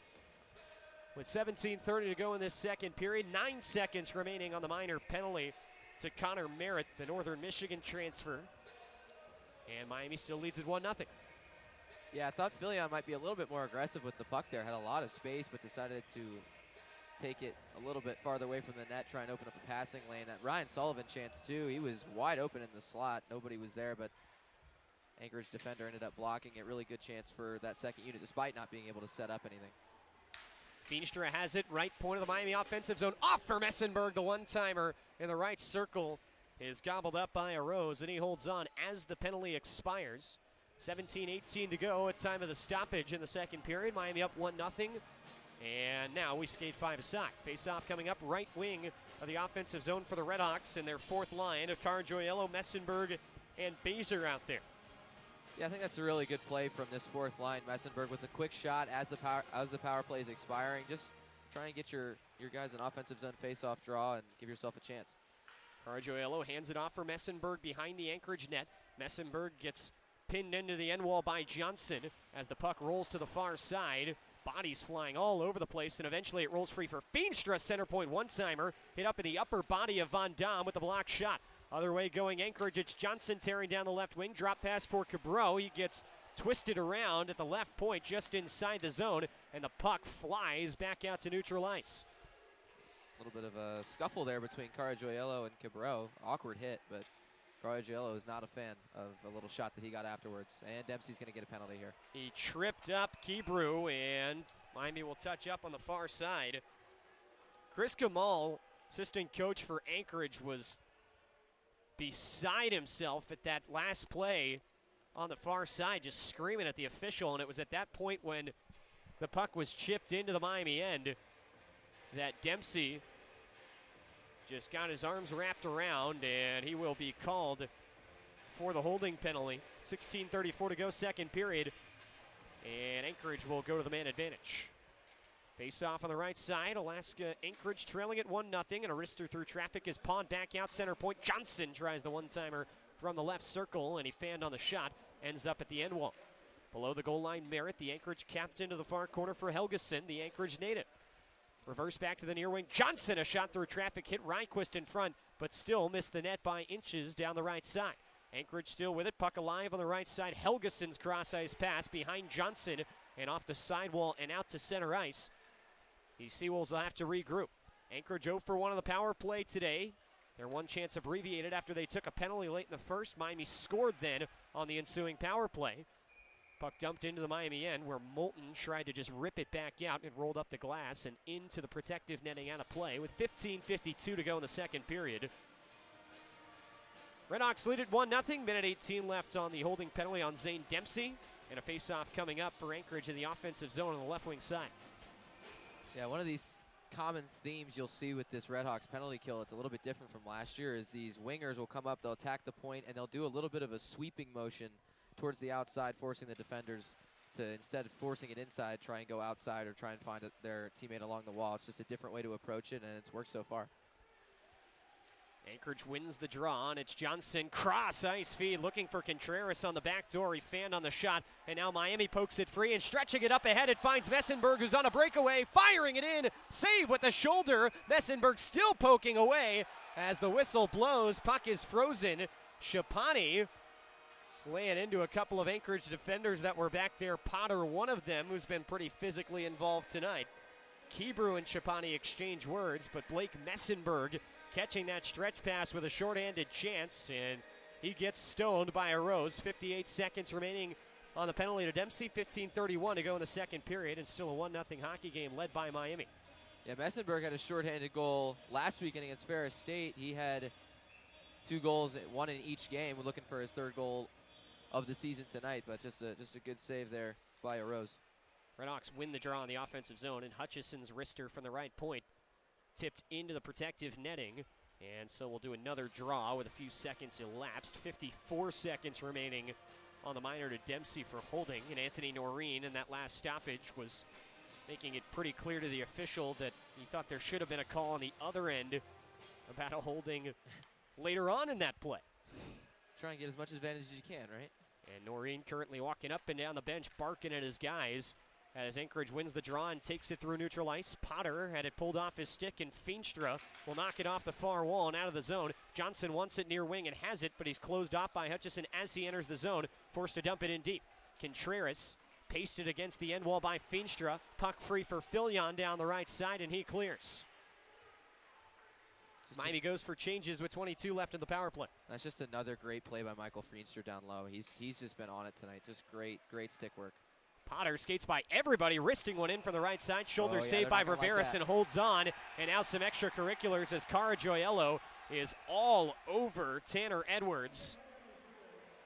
And looks like they're going to take both guys. So yeah. Caragiuelo is going to go off, and Edwards is 2. 14:46 remaining in the second period. Still 13 seconds left on this Anchorage power play, and believe we're going to get some offsetting penalties here. Braveris made the save with his left shoulder. I mean, he caught a little flat-footed there defensively, and Potter took advantage. Wasn't a super high percentage shot, but just wristed one in from the right circle. Braveris made the save with the shoulder, but then the puck fell down to the ground. He couldn't secure the rebound initially and had to pounce on top of it. It was at that point that Edwards gave a poke or two, and Caragiello was not very happy. Again, no PA tonight for the officials, so the indication with nothing on the clock is those are offsetting roughing penalties. Yeah, and that's what that fourth line is for. Again, that's Edwards on that fourth line with Gomez and Anderson. Those guys are going to be in the RedHawks' face all night. They're going to try and get in the head of Braveris. They're here to stir stuff up, and that's exactly what they did there. That's exactly what Edwards did there. Give a little snow to the sophomore Latvian goaltender, see what happens, see how he recovers from that. So still a 5-on-4 power play for Anchorage. They win the draw. Merritt played it in front to nobody, though, and Ryquist will just take it and skate it down the left side before dumping it in on the backhand, and that's a successful kill for the RedHawks. Dempsey, a free man, back to the Miami bench, and the RedHawks are 2 for 2 on the kill tonight. Anchorage gets it down the near wing, and Merritt will dump it into the Miami end and get hit hard in the process behind the RedHawk net. 2-on-2 battle for it, and Miami wins it as Moulton has it free courtesy of the feed from Ryan Sullivan. Moulton one-hands it into the Anchorage zone, arose out behind his net to scoop it behind him. Gukler tried to play it further but got stuffed by Ambrosio, tried to shovel it in front, but that got knocked down by Von Dam. Puck still below the goal line, now skated up the right wing. Quinn quickly D-to-D to Simonovic. His shot got patted away by Arose. Rebound pulled out by the RedHawks, and now Sullivan. Cross-ice feed on the back door. Shapani had a wide-open net but could not get the shot away. Up to the right point, Quinn's one-timer high, and it hit off the dasher and up into the air and into the protective netting with 13:46 left to go in the second period. More electricity from that Miami top line, but the score still 1-0 RedHawks. Yeah, that's just a great play. Really good feed back door and just right between the legs of Machipani. Just so close to being 2-0. And then a really good shot by Michael Quinn at the point, trying to find that top left corner past the Rose, but just missed the net. RedHawks win the draw, but thread the needle between their D, and Hutchison will have to go back to grab it.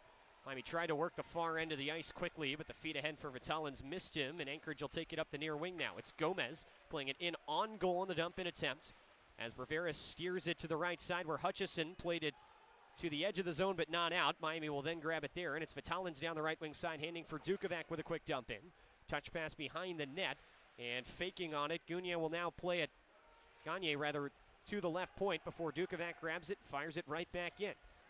Teams are kind of playing ping pong with the puck right now as Quinn has it. His pass through center intended for Helene, past him and down for icing with 13:05 to go in the second period, and not much possession there from either side over that last sequence. D-zone draw coming up for Miami, 13:05 to go second period. 1-0 RedHawks, and it will be on the far side of the ice. Yeah, and you talked a little bit earlier about it, Luke, but I think this line, Raymond's, Vitalins, these three you'd like to see a little bit more out of this season, and tonight they've delivered in this home opener. I've really liked their game so far through the first half of this game. RedHawks win the draw dangerously, played in front by Simonovic, but he does find Dukovac, who skates it out to center. Got crunched a little bit along the wall, but plays it into the Anchorage end. Seawolves quickly outlet where Johnson, looking for Kebrew, had it taken away. Sullivan backhanding it back into the Anchorage zone. Fillion giving hot pursuit. Atchison back on it first for Anchorage. His feet up the near wall, though, got knocked down. Puck flies up in the air, and it's settled along the end wall by Fillion, but now sliding up the near wall, it's Kebrew that has it. Kebrew ahead for Ryan Johnson, skating it through center ice, cross ice. He was looking for Matt Johnson, but missed him. Puck ends up in the far corner of the Miami zone, where it's played to the half wall. Fillion cannot clear. Wrapped back in deep where the puck banks off the end wall up to the left point. Von Dam gloves it down, fires it back in the left circle. A pass by White through the legs, looking to find the front of the net. Did not get there, and the RedHawks will go D-to-D to the far side, where Simonovic skates it ahead and finds Nasson, who almost had a break down the right side, but fumbled with the puck. He leaves it off for Sullivan with a shot from the right boards, and that got saved by the right pad from Arose, and Anchorage takes it back the other way. Parsons chipping it in, dodges on by Moulton to the puck first, plays it up the near half wall. Contreras drags it through defenders, still with it center point, and now handing it off for Potter. Potter backing against the far wall. Ryquist checks him there, and Miami will take it and shoot it out to center ice, where the Seawolves will regroup. Von Dam shoots it along the dasher back into the Miami zone. It rolls to the far half wall.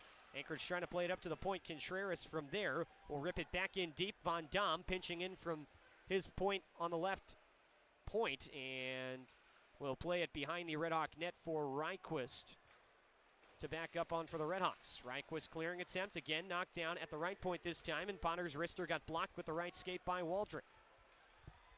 Puck to the left point for Parsons. Room opening up. He fires. Save made by Riveras with no traffic. A glove save and a big shove after the fact by Dylan Moulton on Jared White, who really was not super close to that play. Moulton's got to be a little careful there. The two were kind of hand fighting in between the hash marks. Easy save for Riveras, and nothing comes of that play. We got 11-11, Make-A-Wish to go in the second period. And we've reached a timeout on the ice. It's 1-0 Miami in front of Alaska Anchorage, period 2 of this home opener. We return to Cady Arena after the break. You're listening to Miami Hockey on Red Hawk Radio.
11-11 to go, second period. It's Miami 1 and Anchorage 0 from Cady Arena. Left wing face-off for the Seawolves in the offensive zone. It is won by Anchorage, and Merritt from the bottom of the left circle dragged one through that whistled high and wide. Now a shot wristed in from the right point, easily saved by Riveras, and the Redhawks will outlet down the right side courtesy of Dukovac. Slams the brakes, top of the right circle. Cross-ice feed finds Hutchison down the wall, throwing it in front. Helene with a turnaround shot. Save made with the right pad by Arose, and picked up and pulled behind the Anchorage net by the Seawolves defense. Fluttered back out to center by Helgeson. As the puck back and forth there, and Anchorage will get the better of it to clear it into the Miami end. It's Helgeson to it in the far corner, playing it behind the cage for Merritt, and now wrapping it right back for Helgeson in the far corner. Hutchison trying to pin along him, but he squirms free, and Helgeson now will be locked up by Dempsey along the near wall, where the Redhawks will take it and play it up the near wall. Fitzhollins for Ambrosio, doubling it back in front of his own net, crossing the ice for Dempsey. His pass tended to go across the ice, hit a skate. It was Weston crossing through for Anchorage up in the air and out of play. The puck into the third row with 10:17 to go in the second period. Still Miami 1 and Anchorage nothing. Man, I don't know if it's a for sure goal if Helene lifts that puck, but just a really, really great play from Connor Hutchison. The Sacred Heart transfer. Said he wanted to come here, play his last year of college hockey with Anthony Noreen and Troy Thibodeau, who he played under in Tri-City in the USHL. That's, a lot of the transfers played under them, and that's how they got here. But just a great find from him. He runs the first power play unit as well. He's been a really, really good addition to this team.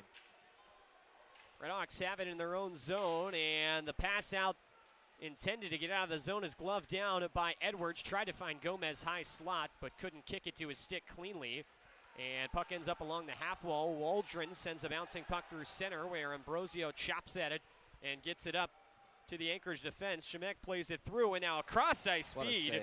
Stopped by Braveris, looking maybe for Edwards on the back door. Redhawks take it the other way now, 2-on-2. Ambrosio break down the right side, shooting. He just missed the left post. And Anchorage will pull it back out. Contreras in a 1-on-2 down the right wing. Twirling and trying to hand off for Gagne. He missed him. Redhawks will knock it off the glass for Shapani. Pushes it back for Waldron just past the center red. Moulton sliding that one forward, but not deep enough. Anchorage will pull it back and regroup on the defensive side. 9:15 to go, second period. Shots getting a little closer at 11-7, but still in favor of Anchorage, although they trail 1-0. Fillion with the forecheck and steal away for Miami in the offensive zone. Works it up the far wall and hands it off for Moulton. Playing it out in front of the net. Bouncing puck on the left post. And a swat at it from Nasson, but he missed. It's lobbed back out to center by the Seawolves, or the RedHawks will pull it back. Fillion down the right side, or left side rather, rink wide for Quinn, who sends it right back left wing for Sullivan, but missed him. And Anchorage will now push this back out to center. Quinn tried to settle a bouncing puck, but Atchison took it away. He will slap that one forward, where Hutchison plays it up the left wall for Sullivan for Miami. Sullivan steers it forward and in the right corner. The RedHawks applying some forecheck in a 2-on-2 battle in the offensive zone. Casper Nasson pulling it free in a 1-on-2 battle, and he loses it. It's pulled out by Kebrew, skates it down the right side, now enters the Miami zone. Kebrew got upended, leaves it off for Johnson, who chopped it on net. Breveris made the stop and holds. With 8:17 to go in the middle period, Miami still in front by a goal. Yeah, it feels like they've been able to kind of get into their structure, their game a little bit more. Obviously, Anchorage a little bit earlier in this period had a couple good shifts in a row and were able to create some chances. But the second line in particular started the game off kind of slow, but Christoph Fillion, Ryan Sullivan, those two guys are veterans, and playing with Casper Nasson, a guy with plenty of skill, drafted by the Bruins for a reason. Just those three guys were really good against Ferris State, and I think that they've kind of shown in the second period why they're the second line under Coach Noreen. Quick shot off the face-off, not super threatening and easily saved by Breveris as the RedHawks pull it free back out to neutral ice. Messenberg tried to chip it up the wall and got a little up on him into the Miami bench with 8:05 to go in the second period. Yeah, Casper Nasson, big freshman, committed under Chris Bergeron, and big to keep him committed to this team. Freshman from Norrtälje, Sweden, had 2 points on the opening weekend for Miami. Yeah, he's been really a strong addition in kind of every facet of the game. That's a great move. Into the Miami zone, it's Contreras that danced by Hutchison, tried to hand it up the wall, but didn't have enough on it, and Bezier takes it away for Miami. Bezier tapping forward for Carajoyello, plays it in deep to the Anchorage zone. Potter will play it behind him and take a hit from Carajoyello as the RedHawks still applying some hefty forecheck.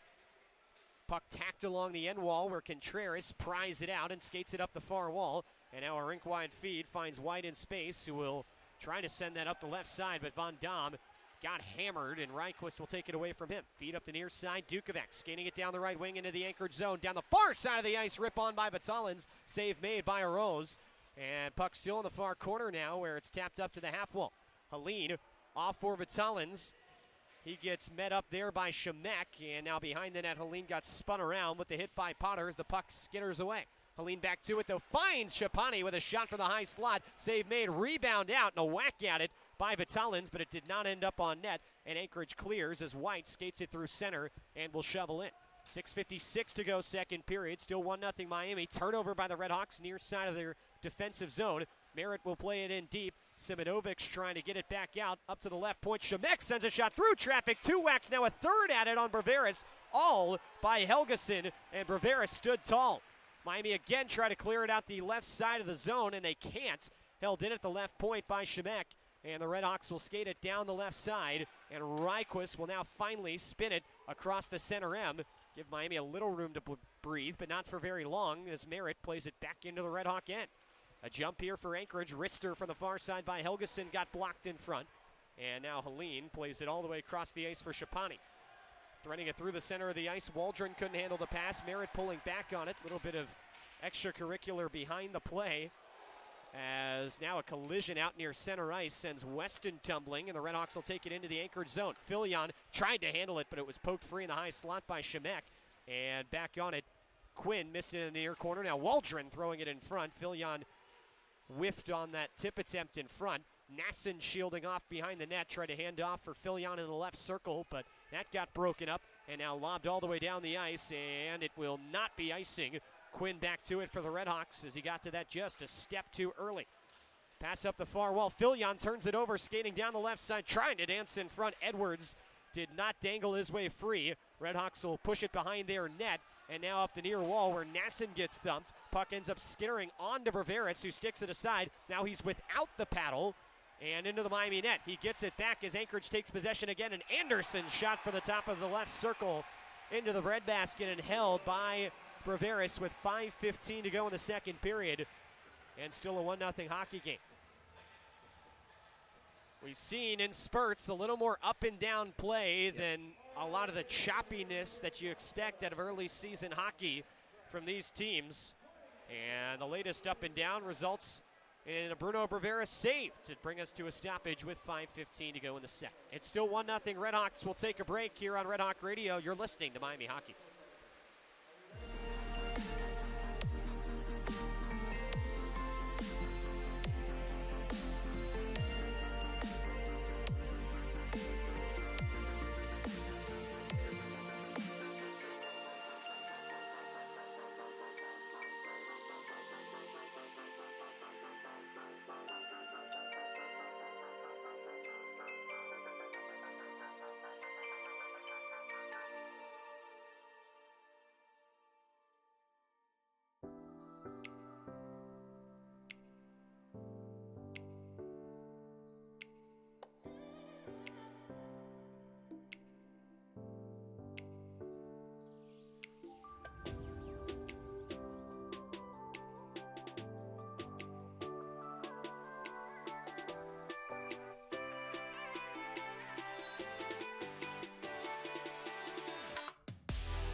that the RedHawks will be on the power play late.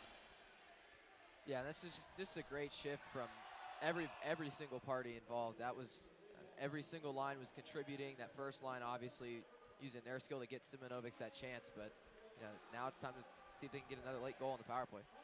1 minute remaining in the second period. Out in front, Sullivan whacked at it in the high slot. That got deflected wide. Miami 1 for 1 on the power play today.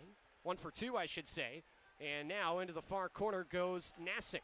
Up left point for Quinn. Cross ice Vitalins. Played it into the corner. Dukovac lost a bouncing puck to the end wall. He'll bring it back for Vitalins. Cross the ice. Out in front. Nassing finds Dukovac, who scores.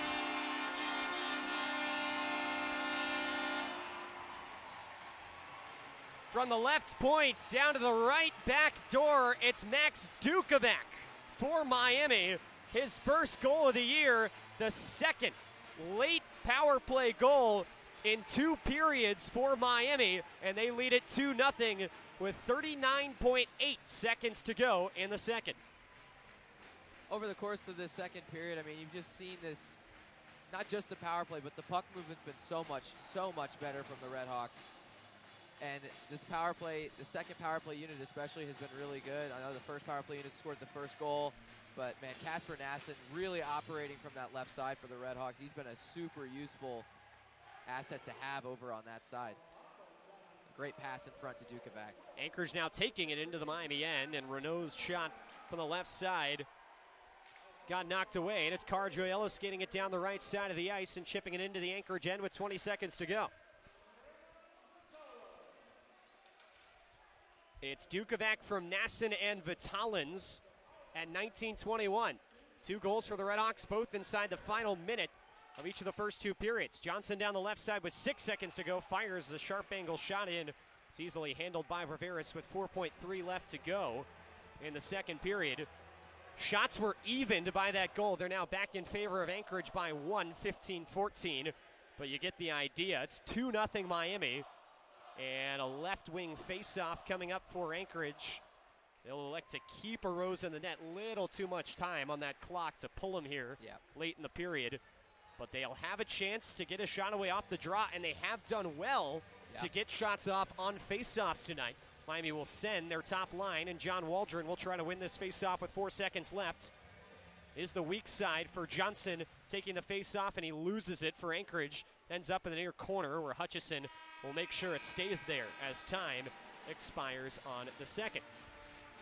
Much better throughout, but the end result is the same for Miami in this second period. They get a late power play goal. Special teams has new life under this new coaching staff for the RedHawks, which is just incredible to see after the power play struggles of the last couple years for Miami. And the Max Dukovac tally has the RedHawks in front after 40 minutes. It's Miami 2 and Anchorage 0. Start a little better for Miami. Still not a perfect period for the RedHawks. Alaska had a couple good shifts throughout this period, pushing Miami into their own end, but ultimately the RedHawks had the much better of the chances in that second period and rewarded with the second goal. Yeah, and I think the biggest thing is that, one, they got into their structure a little bit. You could see them really operating in the corners. Their small area game was on point the second period, much better than it was in the first period. And like you said, Luke, the special teams, like it's fun to watch a Miami power play now, which it was not last year, if I'm being frank. It was not fun. They had their moments. They had their kind of spots where the puck movement was really good with some of the guys that are now no longer with the program in their respective professional careers. But this year's team on the power play so far, obviously it's still very early. Things can change, but the puck movement just looks much better. It looks like they know where the other players are going to be on the ice, and that's just a big improvement. So, and we said it last year, we're going to say it a lot this year, but special teams are going to win you games, and right now it is winning them the game.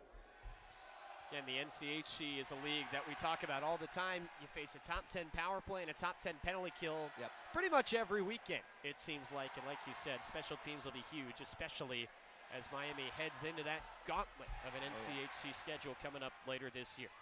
After 40 minutes in the home opener for Miami tonight, it's RedHawks 2 and Seawolves 0. Aiden Sones has your second intermission report coming up after the break. Jeff and I back for period 3 in just about 10 minutes time. Stay with us. You're listening to Miami Hockey on Red Hawk Radio.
Welcome to the second intermission report.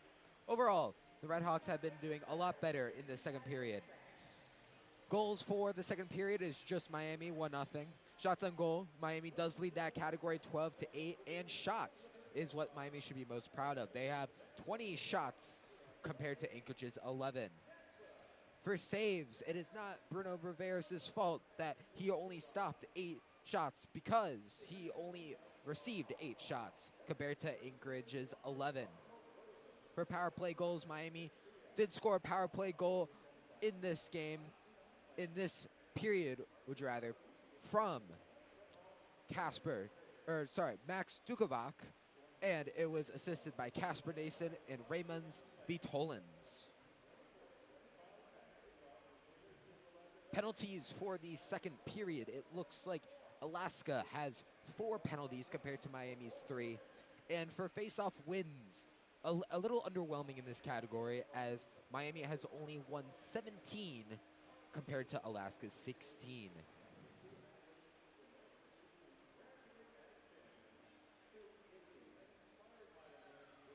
Going to the scoreboard of other games going on right now.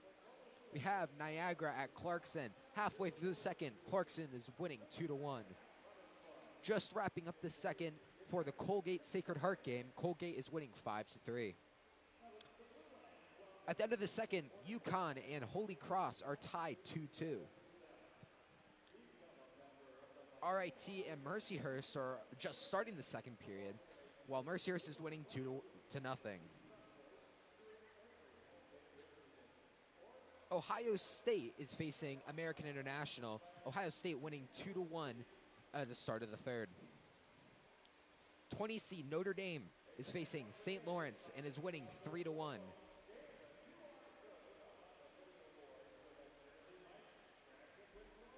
Going on to the NCHC, Miami's rivals. Number 15, Omaha, is facing number 14, Massachusetts, tied at 1 halfway through the second. Fair State at Western Michigan. Western Michigan, the number 17 seed, is winning 2-1 at the end of the second. Finally, Minnesota Duluth is at UMass Lowell. Duluth is winning 3-1. We do have a final score for a game, this being number 2 seed Boston College at number 4 seed Michigan State. Boston College won the game 3-0. We will be right back after this short break, and we will continue with this second intermission game report.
6 minutes remaining in the third intermission. You cannot mention this game without telling you how good Bruno Braveras has been doing. 15 shots, none allowed in the goal for an 1,000 save percentage. Now that is uncalled for, especially for this RedHawks season. This compared to Greg Oraz's 12 for 14 for a .857 save percentage, which is still not horrible, but Bruno has really, really impressed us so far here in the booth.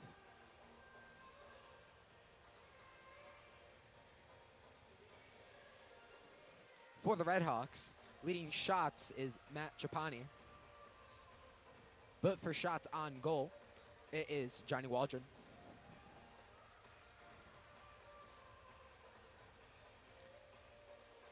Penalties have not been kind for either team, as both have suffered 6 and 8 minutes of penalties so far. Zane Dempsey for the RedHawks got a penalty, as well as Frankie Cardroiello, and so has Casper Nason. It is worth noting that the fourth line of Frankie Cardroiello, Blake Messenberg, and Tanyan Bezier has been very gritty through this entire game. You'll notice a lot of hits throughout this entire game. So it is a little shocking that only one penalty was called for that line.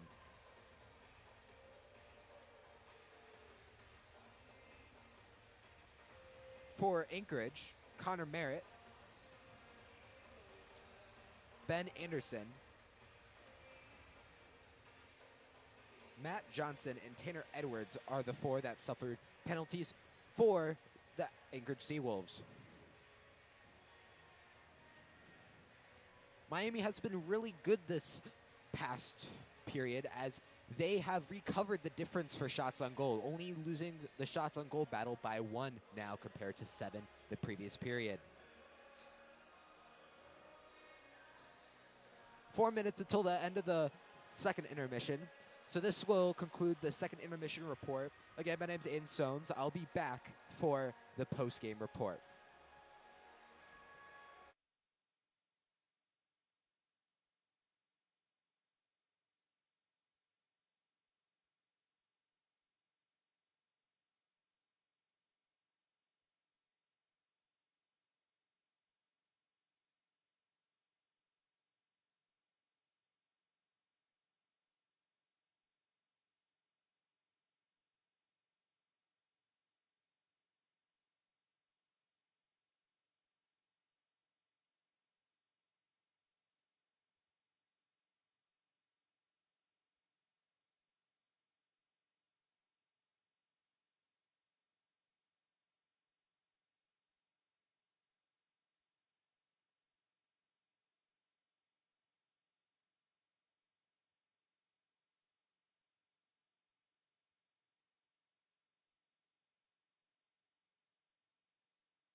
20 minutes to go here from Oxford. It's Miami 2 and Anchorage nothing from Cady Arena, with Jeff Middleton alongside Luke Poley with you here on opening night at Cady Arena. And two similar periods in terms of what we saw on the scoreboard, but in terms of energy, maybe not so much. Miami not a great start in the first, much better in the second, but in both periods, a late power play goal brought a tally on the scoreboard for Miami. In the first period, it was Johnny Waldron on the power play with under a minute to play. And again, in the second period with under a minute to play on the power play. This time, it was Max Dukovac with the tuck on the back door, and the RedHawks lead it by 2 after 40 minutes. Yeah, both power play units able to convert. Just, I mean, I think are really of what, you know, the new coaching staff has been preaching since they got here. Lots of really good stuff on special teams. But even at 5-on-5, I think that this team has been, especially in that second period, was really good at taking advantage of chances, winning battles down low, really getting two pucks first. Sorry, just really good stuff overall in kind of every area of the game. I think. I mean, you needed all lines to contribute. This Alaska Anchorage team is not going to go away. We've seen that. They had some really good spurts through that second period. I mean, lots of possession on their part as well. They are still leading the shot battle only by 1, which it was more than that at the end of the first. Which again, I think we said it earlier. It didn't really represent what Miami was getting in terms of chances in that first period, especially towards the back half. But this third period is going to be really important. You can't come out with a 2-0 lead and sit back on your heels. You're going to have to be aggressive, because this Alaska Anchorage team, if you are not aggressive, they're going to take advantage. Miami outshot Anchorage in that second period of play, 12-8. Teams flip sides. RedHawks right to left, Anchorage left to right in period number 3.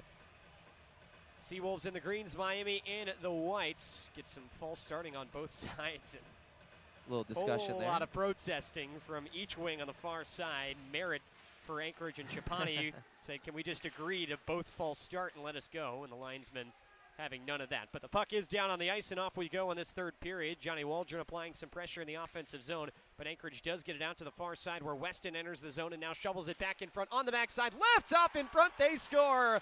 It's Connor Merritt on the back end of that beautiful passing play. The Seawolves go tic-tac-toe, and 18 seconds into the third period, they're on the board for the first time this weekend. It's Miami 2 and Anchorage 1. And when I literally just said that if you're caught with your feet not moving, if you're caught being slow in this third period, Alaska Anchorage is going to take advantage, and that's exactly what they did. I mean, that's Johnny Waldron, good forecheck on the defender, nice little move there. Matt Chupani goes for a hit, plays it up, but Michael Quinn gets caught with his feet not moving in a transition, and there's no back checker for the third man in, and they score because of it. Anthony Noreen looked just disgusted on the Miami bench and changed all 5 guys on the ice after just 18 seconds. It's Merritt from Weston and Helgeson to make it a 2-1 hockey game. Meanwhile, Miami taking it down the right side, and Kasper Nassen chipping it in deep. Sullivan will play it to the near wing where Filion has space. Shoveling it up to the left point, it's Dempsey. Cross the ice for Hutchison. Rister through traffic. Where's the puck? Whistle blows. It was not in a Rose's pads, but rather Ryan Sullivan's in front of the net for Miami. But the referee lost sight of it, and the whistle was blown by Stephen Renaud deep in the zone. Puck eventually kind of fell off the back of Ryan Sullivan and kind of rolled high in the zone, but the whistle was already blown. It'll be a right wing face-off for Miami's third line in the offensive zone. 47 seconds into the third, leading by a goal.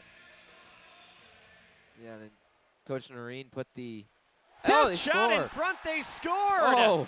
Off the face-off! How about that? A weak wrister on the ice from Hutchison looking for a tip, and it came from William Helene in the right circle, and Miami responds 50 seconds into this third period. The 2-goal lead restored. The Helene tip makes it 3-1. Well, how about that? I was going to say he put out the 2 lines that I thought were the best in that second period. He started with that second line of Filion, Sullivan, and Nassen. They earned that offensive zone draw. And then the third line, Helene, Raymond Vitalins, and Max Dukovac start that. Connor Hutchison adds another point to his tally. Hit 3 in the first game against the Bulldogs, 1 tonight on that assist, primary assist. Great shot there and great tip by William Helene, another returner with the goal tonight. Helene has had a great night up until that point and finally rewarded on the scoreboard as well. RedHawks back to it in the offensive zone. Dukovac playing it off the end wall where Von Dam shielding off from Helene. RedHawks, though, do take it away from him and push it back in deep along the end wall. Von Dam on the far Zamboni doors has the support, and it's flipped to the near side for Potter. Touch pass along for Johnson, full head of steam, and now out through center ice. He'll hand it off on the right wing as Johnson plays it back in front. Johnson to Johnson there, swatting at it towards the Miami net. Looks like Perveris didn't get a piece of that. That just went off the side of the net harmlessly, and Miami will now pull it back without much pressure. It's Dempsey fanning on the pass up the near wing, but now giving it to Shapani, who one-hands it along for Ambrosio on the left red line. Yeah, we'll see how this first line responds in this shift right here.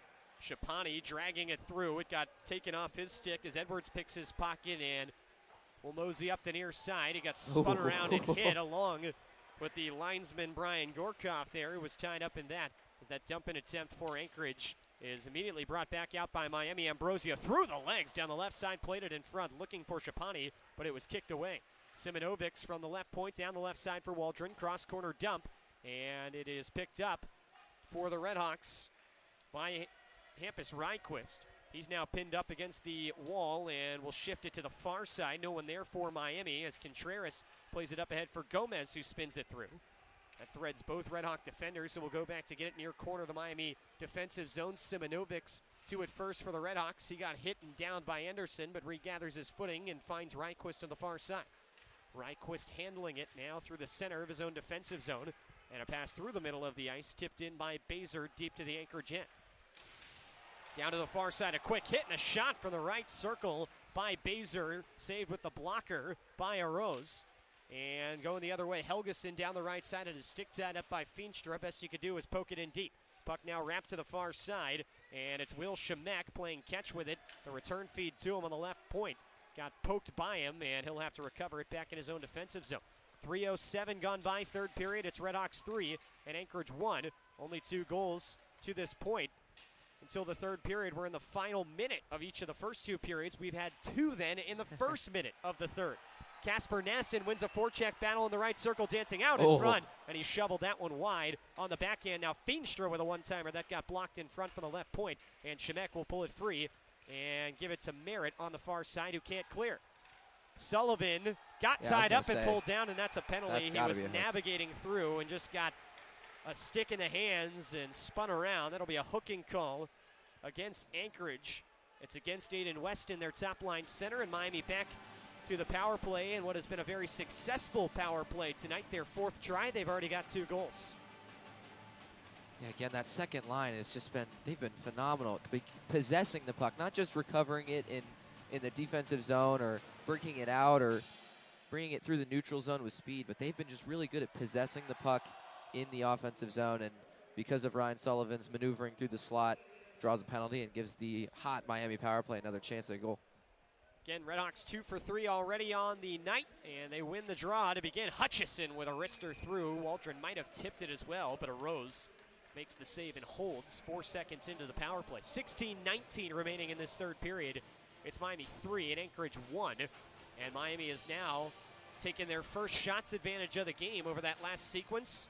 It's now 18-15 in favor of the RedHawks. Another sneaky shot there by Connor Hutchison, who so far through this season, only 3 games, but he has proven to be a really, really big threat quarterback in this first power play unit.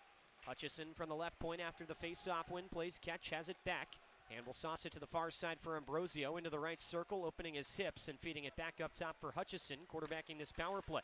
Now Ambrosio plays it down low, spun out in front by Filion and Waldron, swung and missed at that feed right between the hashes. It's cleared down by Anchorage after that missed opportunity.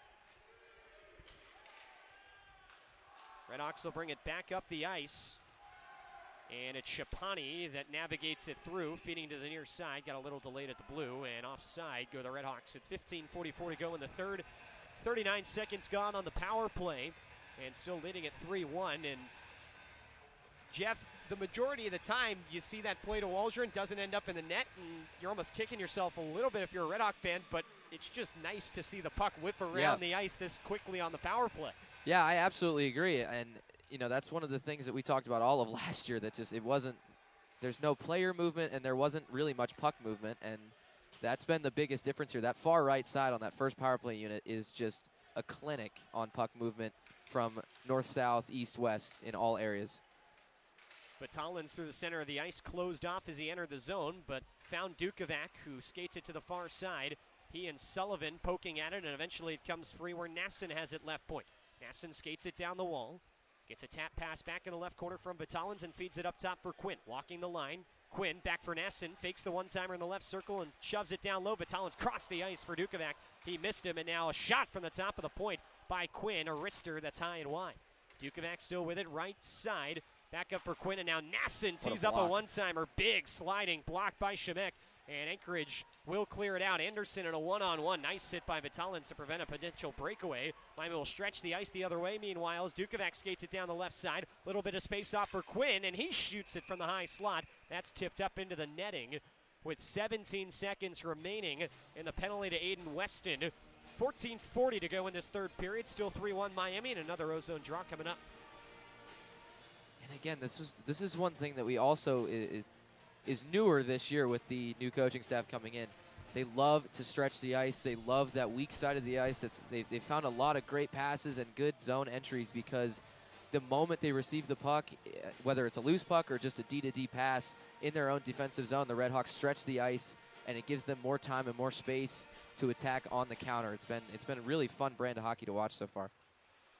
RedHawks win the faceoff, and Simonovic will drag it down and hand off on the far side of the ice for Shapani. Circling up to center point, he finds Simonovic, who will now take his spot center point and give off for Reiquist. Reiquist cross-ice pass got tipped in. Shapani plays it back in front. Backdoor shot by Waldron got stopped. Puck still alive for Ambrosio as the penalty expires. Dancing free. Puck ends up off his stick. Anchorage clears as far as the right point where Miami holds the zone. Now banging it out center point. Simonovic just barely can't hold the blue, and Miami will regroup. It is a successful penalty kill for Anchorage, but a couple of chances there, and especially late for Miami's top power play unit. Reiquist gloves it down and will give up for Waldron, who skates it down the right side, entering the zone. Try to give off for Ambrosio, got his stick lifted, and Anchorage will take it back now to 2-on-1, developing the other way. Merritt off for Weston, and that went through his legs in the feed down the left side. It goes into the corner. Now the RedHawks can stretch the ice. Shapani with Ambrosio to his right, enters the zone, and Shapani was offside. Rather, Ambrosio with Shapani, the puck carrier.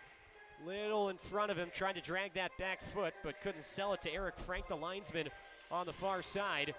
And with 13:40 to go in the third, still 3-1 Miami. Neutral zone draw coming up. Yeah, Chupani visibly frustrated with Colby Ambrosio, but hard to fault him because he did make a little bit of an extra move at the blue line, and you're taught from a young age not to do that because it messes up the momentum on that 2-on-1. But Matt Johnson with a steal away in the Miami end, tried to dangle towards the front of the net, but Hutchison shut him down. Now Caragiello from the high slot will chip it back out to center for Miami, and Atchison gathers it back for Anchorage, feeding up the center of the ice for Ryan Johnson. Kicking it back to his stick. He'll backhand flutter it in, far side of the offensive zone. Dempsey behind his own net to grab it for Miami up the near wall. Bazer behind the back to himself, and now handing off to Messenberg as Johnson thumps him. Messenberg by himself playing some one-on-one while his teammates change just a couple steps into the Anchorage zone. Now the reinforcements arrive, and it's Feenstra hacking and whacking away at the puck on the left point. Finally, it squirts free into the neutral zone where Helene is back on it for the RedHawks. Helene skating it laterally across the ice, will backhand it in. Far Zamboni doors, it's picked up by Gukler for Anchorage, and he will hand it back behind his own cage now for his D partner in Logan Atchison. Teammate of a number of RedHawks with the Dubuque Fighting Saints in the USHL. His feet up ahead got picked off by the RedHawks, but there were a couple guys left in the zone, and Miami skates in offside with 12:38 to go in the third. They'll jump around here from Cady Arena. Good reason to do so. It's a two-goal Miami lead with 12:38 to go in this third period of play. We're back to Cady Arena after this. You're listening to Miami Hockey on Red Hawk Radio.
12:38 to go, third period action from Cady Arena. It's Miami 3 and Anchorage 1 from Oxford. With Jeff Middleton alongside, Luke West Poley with you.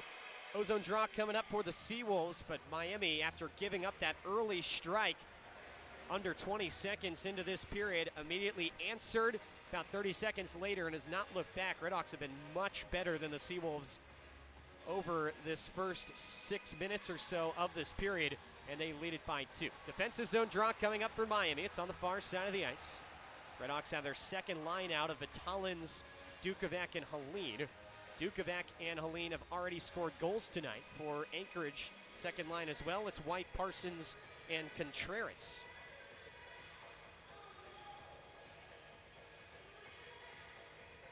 Yeah, Vitalin's has 2 assists as well. He's been, I mean, this entire line of returning players has been huge for Anthony Noreen tonight. RedHawks win the face-off and outlet up the far side. Dukovac skates it across the center red and chips it in. Dukovac first to it in the far corner, handing it behind for William Helene. Up to the left point for Feenstra. Caught it in an awkward spot. All he could do was wrist it in. Puck banks to the far side of the ice where White will skate it up and out for Anchorage before trying to dump it into the Miami end, but getting shut down. Feenstra tried to skate it back out then and got hit pretty good as the Seawolves will dump it back in. Contreras on the near half wall, dangling on by, leaves it for Gagne. Hit his own player with a shot. Puck skitters back to Contreras, who had it poked away from him and out of the zone, walking the blue line. Miami grouping it back into their defensive zone here as we cross the 8-minute mark, third period. Pass up the near side for Filion, and he fanned on the dump-in attempt. Shemek will circle back on it for Anchorage, and now down the right wing side. Will hand it off through center for Gomez, who missed that pass. Puck pops up in the air, and Gomez pulls it down and dumps it in. Simonovic will grab it for Miami and bank it off the far wall, looking for Kasper Nasson. And a big-time shove there given by Simonovic, and a bruising third line out there for Miami. RedHawks do clear it out, and Filion now dangles his way through to the net front. Backdoor pass just missed Nasson, who was streaking down the right side. Puck ends up on the right point, where it's cross-corner dumped by Hampus Ryquist. Hit delivered along the near wall, but Anchorage still able to get it out as Anderson got it free to center ice. Miami going for changes now. We got an arm up and a penalty, and Anchorage touching up. It's going to be on the Seawolves. And this like a hold? It's a slash, the official signaled, but yeah, I mean, this could not have been something that was involved in the play at all, and just a bad penalty, it appears. Yeah. Taken by Anderson. 11:13 to go in the third, and Miami will go back to the power play for the 5th time.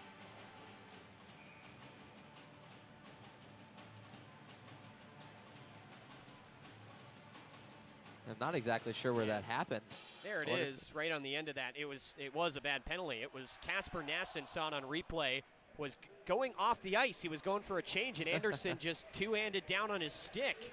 It was nowhere near the puck, and that's just a bad penalty to take in the third period, trailing by a couple goals. Miami 2 for 4 on the power play, and another chance at it with a 2-goal lead here. 11:13 to go in the third period. They're in front 3-1, and it's Waldron, Dukovac, Ambrosio, Shapani, and Hutchison out as the RedHawks win the draw. Ambrosio slides it along the wall for Waldron, who gives it back to Ambrosio at the right point. Plenty of time to work, and he'll give up center point for Hutchison. Thought about the wrister, thinks better of it, pulling it down for Shapani in the left circle. Shapani handling and backing to the left wall. He plays catch up top with Hutchison, and now down low for Waldron. It's back to Shapani left hash. Out to the center of the point. Slap shot through by Hutchison. Got blocked in front by Funtic with the upper body. Puck flies free, but Anchorage does clear it away, and now a 2-on-1 developing down the far side of the ice. We've got another referee arm up. As again, Anchorage a little out of sync entering the zone. I think the whistle was for the offside, but someone's getting a penalty here, it looks like. Yeah. And it looks like it's Miami. Interesting, though, there's a little change of personnel. They had Max Dukovac playing on the goal line instead of Christoph Filion. Not sure why that change was made, but and Filion's still on the bench, so it wasn't don't believe it's anything injury related. And no, Filion's out now. I'm not entirely sure what the whistle was for. There's nobody going to the box. Yeah, so I think the whistle was for the offside, but a referee, a yellow armbanded referee, not a linesman, had his arm up on the far side when that whistle was blown. Stephen Renault's talking to the Alaska Anchorage bench. Presumably that could only mean that there was a penalty, but the officials got together then after the fact. He's now over talking to the Miami bench. Yep. Just communicating what the call was. Only thing I could think of there is maybe, I mean, the officials do have the authority to wipe a penalty off the board if they don't think that it deserved of one after conversation. So the only thing I could think there is that there was a penalty that was called. I'll say you saw a referee go over to Matt His arm was up, but and looked like Schipani was about to head to the box, and then officials met up and said no. And Anthony Noreen certainly looked a little more pleased by the explanation he got than on the other bench in Alaska head coach Matt Shasby. But we digress. Offside is the call, and that means Miami wins the faceoff and keeps the power play. Fillion's back out there as well. RedHawks take it forward, and Waldron's pass to the far side got intercepted, and now a break up the ice. It's a breakaway. In on goal, a fake shot, and a save is made by Braveris. It was Edwards that got all the way through, and now Miami will be penalized. A tripping call is going to end this power play, but goodness gracious, what a stop.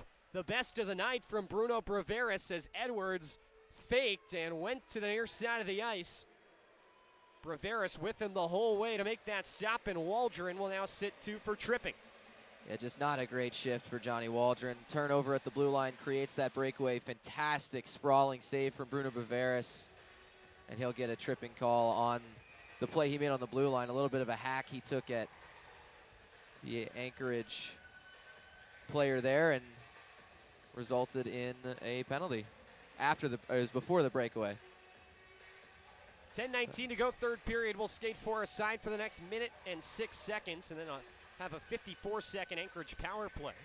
So Miami ends up 2 for 5 on the man advantage as the power play is wiped out, and Anchorage wins the offensive zone draw. We'll start our next minute roughly of 4-on-4. Feenstra with a hit and a takeaway for the RedHawks, feeding Helene now on the far side. Already a goal scorer tonight, and he one-hands it in far corner of the Anchorage zone. Potter feeds it behind the net now for Von Dam. Struggling to get to it now. He's tacked along the wall by William Helene, and there's a puck battle that ensues on it. Pops up along the dasher, and now jammed deep in the zone again. Helene looking for Dukovac. Another puck battle 2-on-2. Pulled free by Dukovac, finding Feenstra on the left point, but he couldn't handle a bouncing puck. We'll have to pull it back to center with 30 seconds remaining on the first penalty before the Anchorage power play starts. Helene trying to pull back on it, but he was shielded off that puck by Von Dam on the far side. And Anchorage will take it away. Scanning it down the center of the ice. Contreras now breaks right. Heads into the Miami zone and will chip it back for Ryan Johnson. Skating right circle, dragging and shooting. Saved by Braveris. Great save. With the glove. And we'll hold on to that puck with 9:24 remaining in the third period. Still 3-1 Miami. And 12 seconds of 4-on-4 time remaining before 54 seconds of an Anchorage power play. Yeah, and that's a deceptively good save there by Bruno Braveris. That drag and pull shot with the defender standing right in front of him is not easy to see. But Braveris has been on his game tonight, and that's just another save that he can add to a list of them. Ryan Johnson has been in and around the puck all night for the Seawolves. Their third-line center, but certainly not playing like a third-line center. Getting minutes, not like a third-line center, but he's just had the puck every time he's on the ice, and he was the one that shot that puck. And great play there from the RedHawks goaltender. Face-off near side of the Anchorage offensive zone, and it is won by Miami, and Christoph Filion has it in the far circle. He'll now bank it down the length of the ice. Miami is not on the penalty kill yet. That's just an icing call. So Filion not quite aware that there was still 7 seconds remaining on that penalty when he threw the puck down. Now 4 seconds remain, but that idea was done while still at even strength. So an icing call backs Miami into their zone once again. Face off in the same spot. It's a great play in theory. It is. And this time it'll skitter in on net, and Braveris covers as Anderson exits the box. And see, now Christoph. I was going to say, maybe one of the only times you're glad to see an opposing player exit the box there is Braveris covered with about 1 second left. The whistle didn't come, though, until after the penalty to Anderson expired. Now Miami to the PK, face-off 1 to begin the power play by Anchorage. Helgeson playing catch with his captain in Merritt. In the low part of the zone, Miami, though, will force it into a battle, and Hutchison pulled it free for a moment and will jam it as far as center.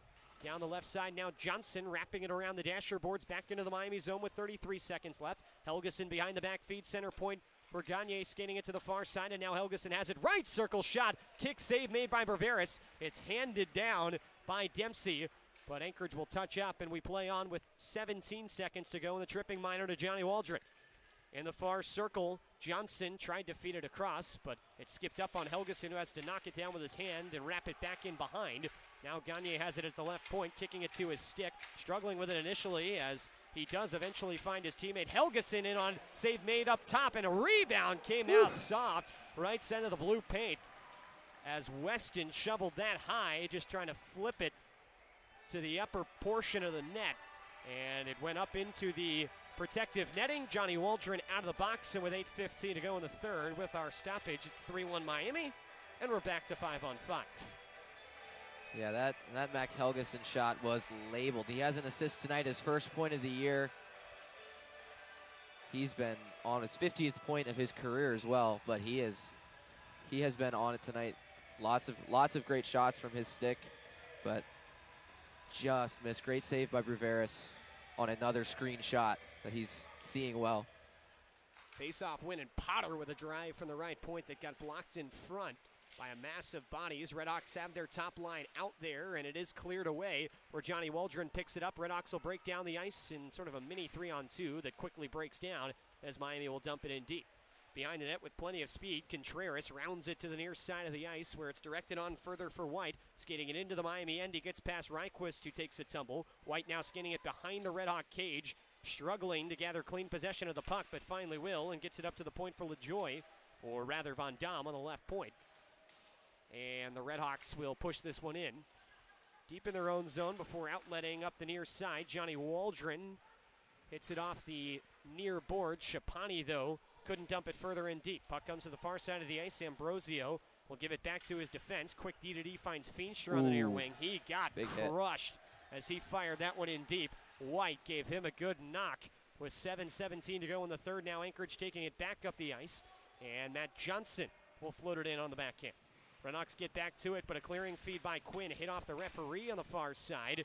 And now chipped up through the middle of the ice. Gukler will skate it into the far corner.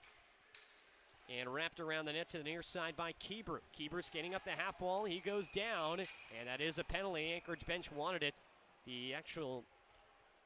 Actually, the near side ref, I should say, Andrew Wilke, was closest to that, did not call it. Instead, it was Steven Renault out from the neutral zone, but it's a penalty to Miami's Mike Feenstra for holding. And with 6:55 to go in the third period, up 2 goals. This is prime time for Anchorage. They'll get the media timeout to talk it over, and they will head to the power play for the 5th time. Miami's 4 for 4 on the kill today. We'll stay here, why not, for this final media timeout of the game. Aiden Sohn says your Red Hawk Radio postgame coming up after this one. Look back at first home game of the season for Miami. Look forward to tomorrow, game 2. It's put up on the video board right now. We'll plug it as well. 7:05 puck drop, 6:35 pregame tomorrow night. Game 2 between the Redhawks and the Seawolves here from Cady Arena. Me, Jeff, Aiden, we're all back tomorrow. It's going to be another good day. It should be. It's good to be back, Luke. It's great to be back. Yeah, take a second, I guess, now that we have the time. Yes, it's very, very good to be back. Yeah. Second year for you, Jeff. This is year 6 for me covering this team. This is now, I believe, my 19th season in which I've attended at least one Miami hockey game. There you go. So there you go. That's good. Keep that streak alive. Yeah, I went to 2 games, I believe, at the old Goggin. I have no memory of them. But as long as they're documented. Counts to the streak, yep. No, it's great to be back. I mean, you spend the whole summer. It's hard, especially when you have an influx of new players, an influx of new coaches. There's just a new energy surrounding this program right now, and it's exciting for us. It's exciting for the players. It's exciting for the new coaching staff. It's exciting for the athletic department. Everybody around this Miami hockey program is thrilled to be in this position and to have a new start and a new life injected into this program, and it's great to be back again. Certainly. Miami now back to the kill, and Anchorage wins the face-off to begin the power play. Johnson, center point, will drag and leave off for Weston. Having it back, Johnson with a one-time shot from the top of the left circle, and that ended up high and wide. Puck jammed along the near wall. Gagne pulls it free. Johnson tried another one-timer for the left circle. This time he fans. Johnson, a puck magnet, finds it again, but his pass up to the left point, looking up there for Gagne, ends up down the ice, and Miami will go for changes. 6:27 remains third period. Miami with a 2-goal advantage, 3-1, and 1:29 left in the penalty to Mike Feenstra. Anchorage enters the Miami zone. RedHawks force it right back out. A two-hand shot by Hampus Reichquist force Anchorage into a regroup. And Helgeson now will pull it back into his own zone. The Lindenwood transfer feeds to the far side. Weston dangles on by and will chip it into the Miami end where Reichquist grabs it, wrists it off the glass all the way down. Past Weston's glove that he stuck up for it. Rose out of his net to stretch the ice up the near side. Johnson now goes down, and Miami's going to go down 2 men here. Anchorage should probably just give this puck up, and they do. Shapani's saying, don't touch it, don't touch it. Now Miami finally will. And the RedHawks will be down 2 men here with 5:43 to go. It's Hampus Reichquist that'll go for tripping. 49 seconds remain on the penalty here to Mike Feenstra. And really go time now if it wasn't before for Anchorage. And unsurprisingly, Matt Shasby's going to use his timeout with 5:43 to go in this third period. Down 2 goals. Couldn't ask for a better opportunity down a pair if you're Anchorage than a 5-on-3. Yeah, and that's a tough penalty. I don't know. Reichquist comes up behind him and kind of one hand shoves him, but I don't know if his stick was in the leg, so it looked like a trip. But that's a really tough call. And but again, I mean, the theme last weekend, especially Friday, was a lot of shooting themselves in the foot, taking bad penalties, turning pucks over in poor spots, and right now it's taking bad penalties. I mean, on Friday it was a Brian Silver 5-minute major game misconduct for boarding. The RedHawks ended up, killing that one off, but it was still something that put the Bulldogs on the attack for a long period of time, and now the Seawolves have a 5-on-3 for 49 seconds, and then the rest of the time 5-on-4. 5:43 to go, third period. Face-off won by Anchorage, but right out of the zone. Anchorage goes with an interesting look off the face-off. They only use one defenseman when they're on the power play, and that bit them there. They'll have to regroup it immediately, though. They do bring it back into the Miami zone. 5.5 to go. 5-on-3 for the next 33 seconds for the Seawolves. Atchison to the far side. Johnson's one-timer shoulder save Braveris. Puck ends up behind the net. It was swatted at by Dempsey, but he couldn't clear it. And now Johnson has it center point with a lane. He will not take it, though, instead giving to Atchison, top of the near circle. Weston tried to feed that through. It was picked off by Dempsey. He'll fire it down. 11 seconds left on the penalty. And a stretch pass intended for Merritt by a Rose in the net. Gets past him and Miami clears. A little bit of a gimme there for the RedHawks as the penalty to Mike Feenstra expires. And the most difficult part is past of the penalty kill. Miami is now 5 for 5. Weston down the right side. He gets spun around on the near wall by Simonovic. He takes it, fires it down. And it's a hand pass on the RedHawks. Okay. As Simonovic, it was puzzling there. It looked like initially official might have been signaling too many men on Miami, but instead it was just a hand pass. Simonovic applied the hit, and then I believe it was Messenberg potentially that pushed that loose puck forward out of the air to him. The hand pass will back it back up into Miami's zone. Face off there with 4:40 to go in the third. 58 seconds left in the Hampus Reichquist minor. RedHawks lead it 3-1. Looking to get win number 1 for their head coach Anthony Noreen in his first year. Messenberg, who was one of Miami's top face-off guys last year, wins the draw back to Simonovic, who on the backhand skates it to the far side and sends it down. Yeah, Messenberg's really, even last year, one of the most underrated players on this Miami roster. He does literally everything so well. It's great to see him get a prominent role under Coach Noreen as well. Contreras took it coast to coast, was forced behind the net by Feenstra, then sent him down to the ice, took it, and cleared it. 4:10 to go, third period, 26 seconds left on the Reichquist minor with Miami leading it 3-1. Anchorage now out in front in the shots tally, 21-20. But trail it by 2 goals. Pass into the skates of Contreras. He couldn't pull it free. Not until Shapani pushed it back towards Anchorage's end. They'll skate it back through center. It's Johnson down the near side of the ice with 7 seconds left on the power play. Hits the brakes, dangles past Feenstra behind the net, and finds in the far corner Contreras. Up to the point, the pass goes. Contreras got it back in the corner, played it out to the high slot, and Kibru blew a tire. Now stretching down the right side of the ice, a shot in by Reichwith, stop made. Chapani regathers it now in the right circle, and will shield it off as his teammates go for changes. Big time 5-on-3 kill there for Miami, and now Chapani out for Helene. A one-time shot in the right circle got blocked, and a break the other way 2-on-2 for Anchorage, but gassed bodies on the ice. A cross-ice feed missed the intended target, and now a RedHawk goes down. It was Helene that got caught up in the stick of Kibru, who's just going to skate off without it. But we play on. Feenstra lost it in his own end, but the pass out intended for the point, and Potter squirts out to the neutral zone, and now we get a touch up, and Anchorage touching the puck. Eric Frank signaled, looks like 6 guys on the ice, and is Miami going to go back to the kill here with 2:59 to go in the third? Anchorage had control of the puck when the whistle was blown, but the indication looks like it's a Miami penalty, I believe. Yeah, the Miami door is open at the penalty box. So, looks like they're just going to try and, there are only 4 players going on the ice, so it looks like they just need somebody to serve it. That's a frustrating turn of events. Looked like William Helene got tripped up here right in front of the penalty box, but there was no call. Looks like Coach Noreen's going to... They'll send Johnny Waldron to go serve it. Yep. All right, 2:59 to go third period, and the Anchorage net is empty. As soon as you thought those 2 other penalties were the biggest kills of the night for the RedHawks. Here we go. 6th power play for Anchorage. They're 0 for thus far. Just under 3 minutes left. They trail by 2. Face-off win and a shot from the left point by Atchison. Got tipped in front, but Perveris made the save. Puck still alive behind the Anchorage net, and it's pulled up by Merritt to the half wall. Now Potter with a drive, save made. Rebound bounces all the way out to the left point for Atchison. He'll play catch with Potter and have it back left point. Shimmying, he hands back for Potter right point. Top of the right circle, up to center point for Atchison.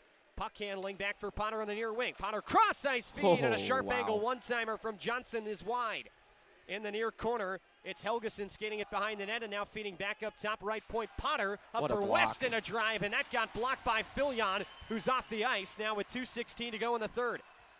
Goalie still out for Anchorage, trailing by 2 goals. Back into the Miami defensive zone. Helgeson has it right point and feeding for Potter center point. Kept that just in. Huge. No, he did not. Huge. Handling that along the blue line. He just barely lost that puck out of the zone. Anthony Noreen is down onto the edge of the bench. I don't know if I've ever seen a coach do that at this level. No. He's down where his players are, leaning over the bench, pleading with his guys how to get this kill done. 2:06 left in the third period. Miami leads by 2 goals. Minute and 8 seconds left on the Anchorage power play, and they will be forced with the neutralized draw to put the goaltender back in for now, as Arose is standing between the hashes. Look, this game could be a one-goal game or a tie if Ryan Johnson converts on some of the one-timers he's gotten. It's just really impressive. But fortunate for the RedHawks, of course. But they get the ability to clear the puck down like they just did without any penalty since they're on the penalty kill. Johnson had a quick shot. Miami cleared. It almost hit Arose as he was heading off the ice, but he did well to avoid it. Now it's Weston tearing down the right side. Weston with a break, tried to tuck one in front. What a play. And that was knocked back as Hutchison clears to the far wall. Back up to the left point. Feed to the near side for Potter. Wrister through traffic. Right pad saved by Breveris. Puck loose to the far side. Swinging at it. It got blocked in front of the Johnson drive. Hutchison with the block into the protective netting. 93 seconds to go in the third and 35 to go in the minor penalty. It's still 3-1 RedHawks. I mean, what a shift on the penalty kill for Connor Hutchison. What a shift. He comes back, blocks a pass to the slot, which would have probably been a goal, and then he comes back again and blocks a shot on a wide open net. Just a fantastic series of plays from the transfer, who has had a fantastic first 3 games with these RedHawks. Face-off win for Anchorage. Goaltender still out, and a shot from the left side. They score. It's Johnson. A wrister through traffic. It was not tipped, but Breveris just missed that one. It went under his right arm. And don't count Anchorage out on the road yet. Minute 25 to go, and a power play goal has them within 1. It's 3-2. Yeah, Bruno Rivera's is not, he's going to want that one back. He visibly upset that he let that one in, and honestly, it was probably about time that Ryan Johnson scored a goal tonight. He's been in and around the puck the entire game and just hasn't really gotten any luck, any puck luck at all. But again, these are the mistakes that Miami's made through these first 3 games, just bad penalties and bad, puck possession mistakes, and that's just, you can't do that at this level, and that's just a new team figuring out their identity and figuring out chemistry and all that stuff, but has to be fixed quickly, especially before they play conference games later this year. Goalie back out for Anchorage. They've got it into the Miami zone, but Dukovac plucks it free, at least for now. Helgeson trying to skate it down the right side, but Atchison, who was down on all fours, couldn't get out of the zone. Offside on Anchorage. 1:09 to go in the third period. Neutral ice draw. We had seen previously after an offside, Anchorage put the goalie back in, but the signal is from the Seawolf bench they're not going to do that this time around. Down a goal with 1:09 to go. They will keep 6 skaters on the ice for this neutral zone draw on the near side. They have Ryan Johnson right over at the bench. He's hiding amidst his teammates. He's just standing there. They do reckon Connor Hutchison just pointed him out. So trying some sneaky stuff there. Johnson tore down the left side of the ice, but the RedHawks won the draw, and they'll flutter it down, where the RedHawks now applying some light forecheck, but Johnson back to it to recover the loose puck for Anchorage. Cross-ice pass, touch through on center. Vitalin's almost had a takeaway, but Potter got to him and fed it forward. Tipped puck to the near corner of the Miami defensive zone. Ambrosio gets the feed from Dempsey, will fire for the empty net and miss it wide right. Down to it, Atchison will race for the icing and get it with 42.9 seconds to go in the third. And now, does Anthony Noreen maybe consider taking his timeout? Not sure how tired these bodies are on the ice. They look like they're all right, and he's not going to give the Seawolves a free huddle. 42.9 seconds to go. It's Miami 3 and Alaska 2. Offensive zone draw for the Seawolves. Yeah, that was the first, I think, even kind of spark of puck possession that the RedHawks have had with the goalie pull, with the Anchorage goalie pulled, and Ambrosio misses just a little bit to the right. See how they respond on this defensive zone faceoff. Center already got tossed for Anchorage. That was Weston. And now some orders being barked, but Johnson wins the faceoff for the Seawolves, and it's Potter from the right point feeding D-to-D for Atchison. Atchison shimmying it along, Potter tapping his stick. He wants it and gets it on the right point. Back for Atchison, who feeds it down low for Johnson with 30 to go. Far hashes, Johnson handling. Now Atchison with a one-time drive. That got blocked in front. RedHawks will sweep it up to the high point where Dukovac catches the pass and hands it back out past center.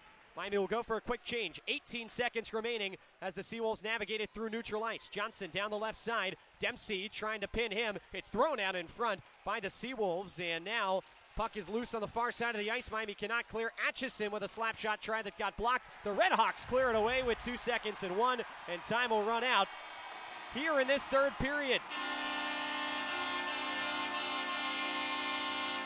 Win number 1 for Anthony Noreen as a Division I head coach comes in Miami's home opener. Final score on Friday night, RedHawks 3 and Seawolves 2 from Cady Arena.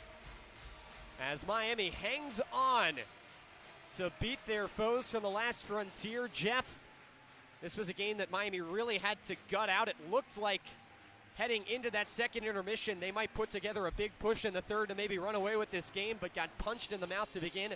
Had an answer, but then again got tested late with a couple of late penalty kills. Miami ends up 6 for 7 on that unit tonight. Pretty good, all things considered, and the RedHawks take game 1 of this series by a 3-2 score.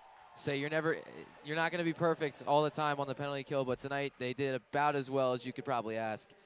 First win as a head coach here for Anthony Noreen. Matt Chupani went and got the puck and gave it immediately to assistant coach Troy Thibodeau. And just a special night, and one that they didn't make easy on themselves for sure. A couple chances go Anchorage's way, and the scoreline probably looks different. But you could say the same for Miami. I think they had, that Chupani crossbar in the first kind of looms large. It probably could have had a couple more goals both ways in this game. Bruno Rivera is going to want that second one back, but when you give up 7 power plays, it's going to be hard to keep the other team off the board. But a really, really special night for Anthony Noreen, for this team that's been trying to find their identity, but at the very least, has battled back in games where they've needed to. They've shown a lot of resiliency, and that's what this coaching staff has asked them to do in this early going. Certainly. Anthony Noreen, win number 1 as a Division I head coach. It's been a very interesting journey. Seen a lot of different stops from him, but believe it or not, this is his first time behind a D1 bench. He's the head coach of an NCHC program, and he just got his first win here tonight. RedHawks are the victors here in Game 1 of this series. 3-2 is the final score here on Friday night. Once again, a reminder coming up tomorrow. Game 2 of this series, Miami and Alaska Anchorage, Saturday night, 6:35 pregame, 7:05 puck drop, with Jeff and I coming up in just under 24 hours at this point as the RedHawks go for now Anthony Noreen's first sweep in what I'm sure will be a season of firsts for Miami's rookie head coach. That'll wrap things up for us. We'll take a break, and when we come back, Aiden Sones will have the RedHawk Radio postgame show to get you wrapped up tonight. Once again, final score, RedHawks 3 and Seawolves 2 here on Friday night. Thanks for tuning in to this presentation of Miami Hockey on RedHawk Radio. The postgame show's coming up next.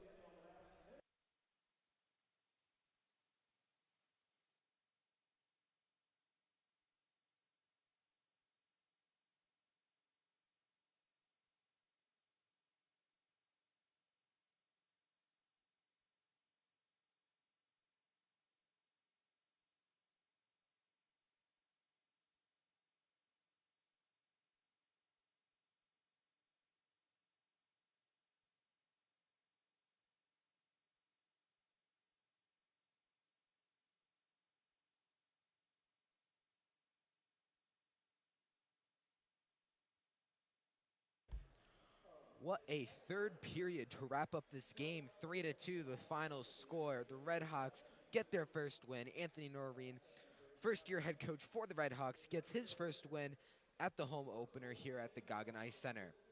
This third period was full of entertainment.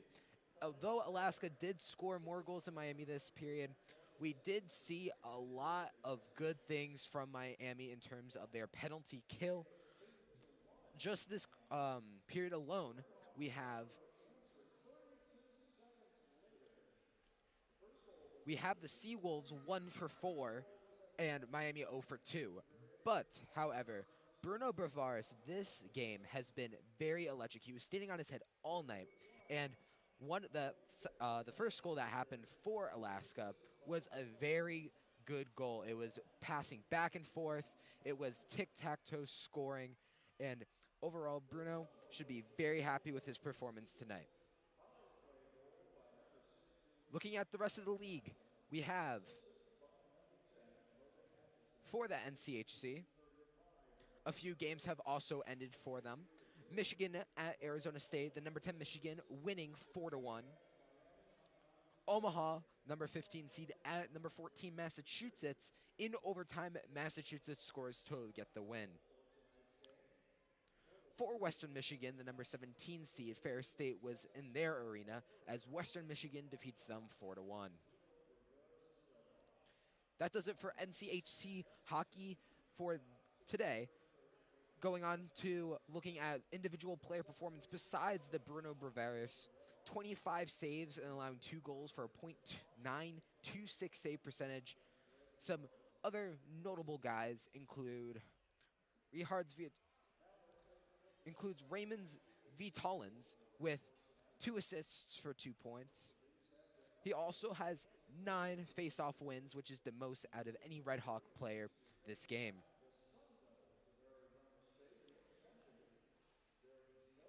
One thing to note, the penalty kill was electric today. They only allowed 1 goal in 7 chances that the Anchorage Seawolves had. But it is interesting to note that 7 power plays allowed by the RedHawks does indicate that they are a little trigger happy. They tend to give up the penalty, which can be easily avoided in most cases. And in terms of that 1 goal towards the end, it did end up costing them. But overall, a 3-2 win is a great win for the RedHawks.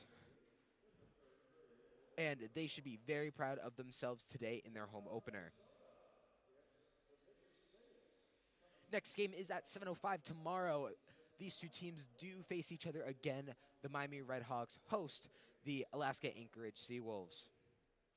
Again, as Luke was saying, we are going to be the same people as we were today for hosting tomorrow. That does it for the Miami RedHawks post-game report. My name is Aiden Sones. Hope you guys have a good night, and let's go RedHawks.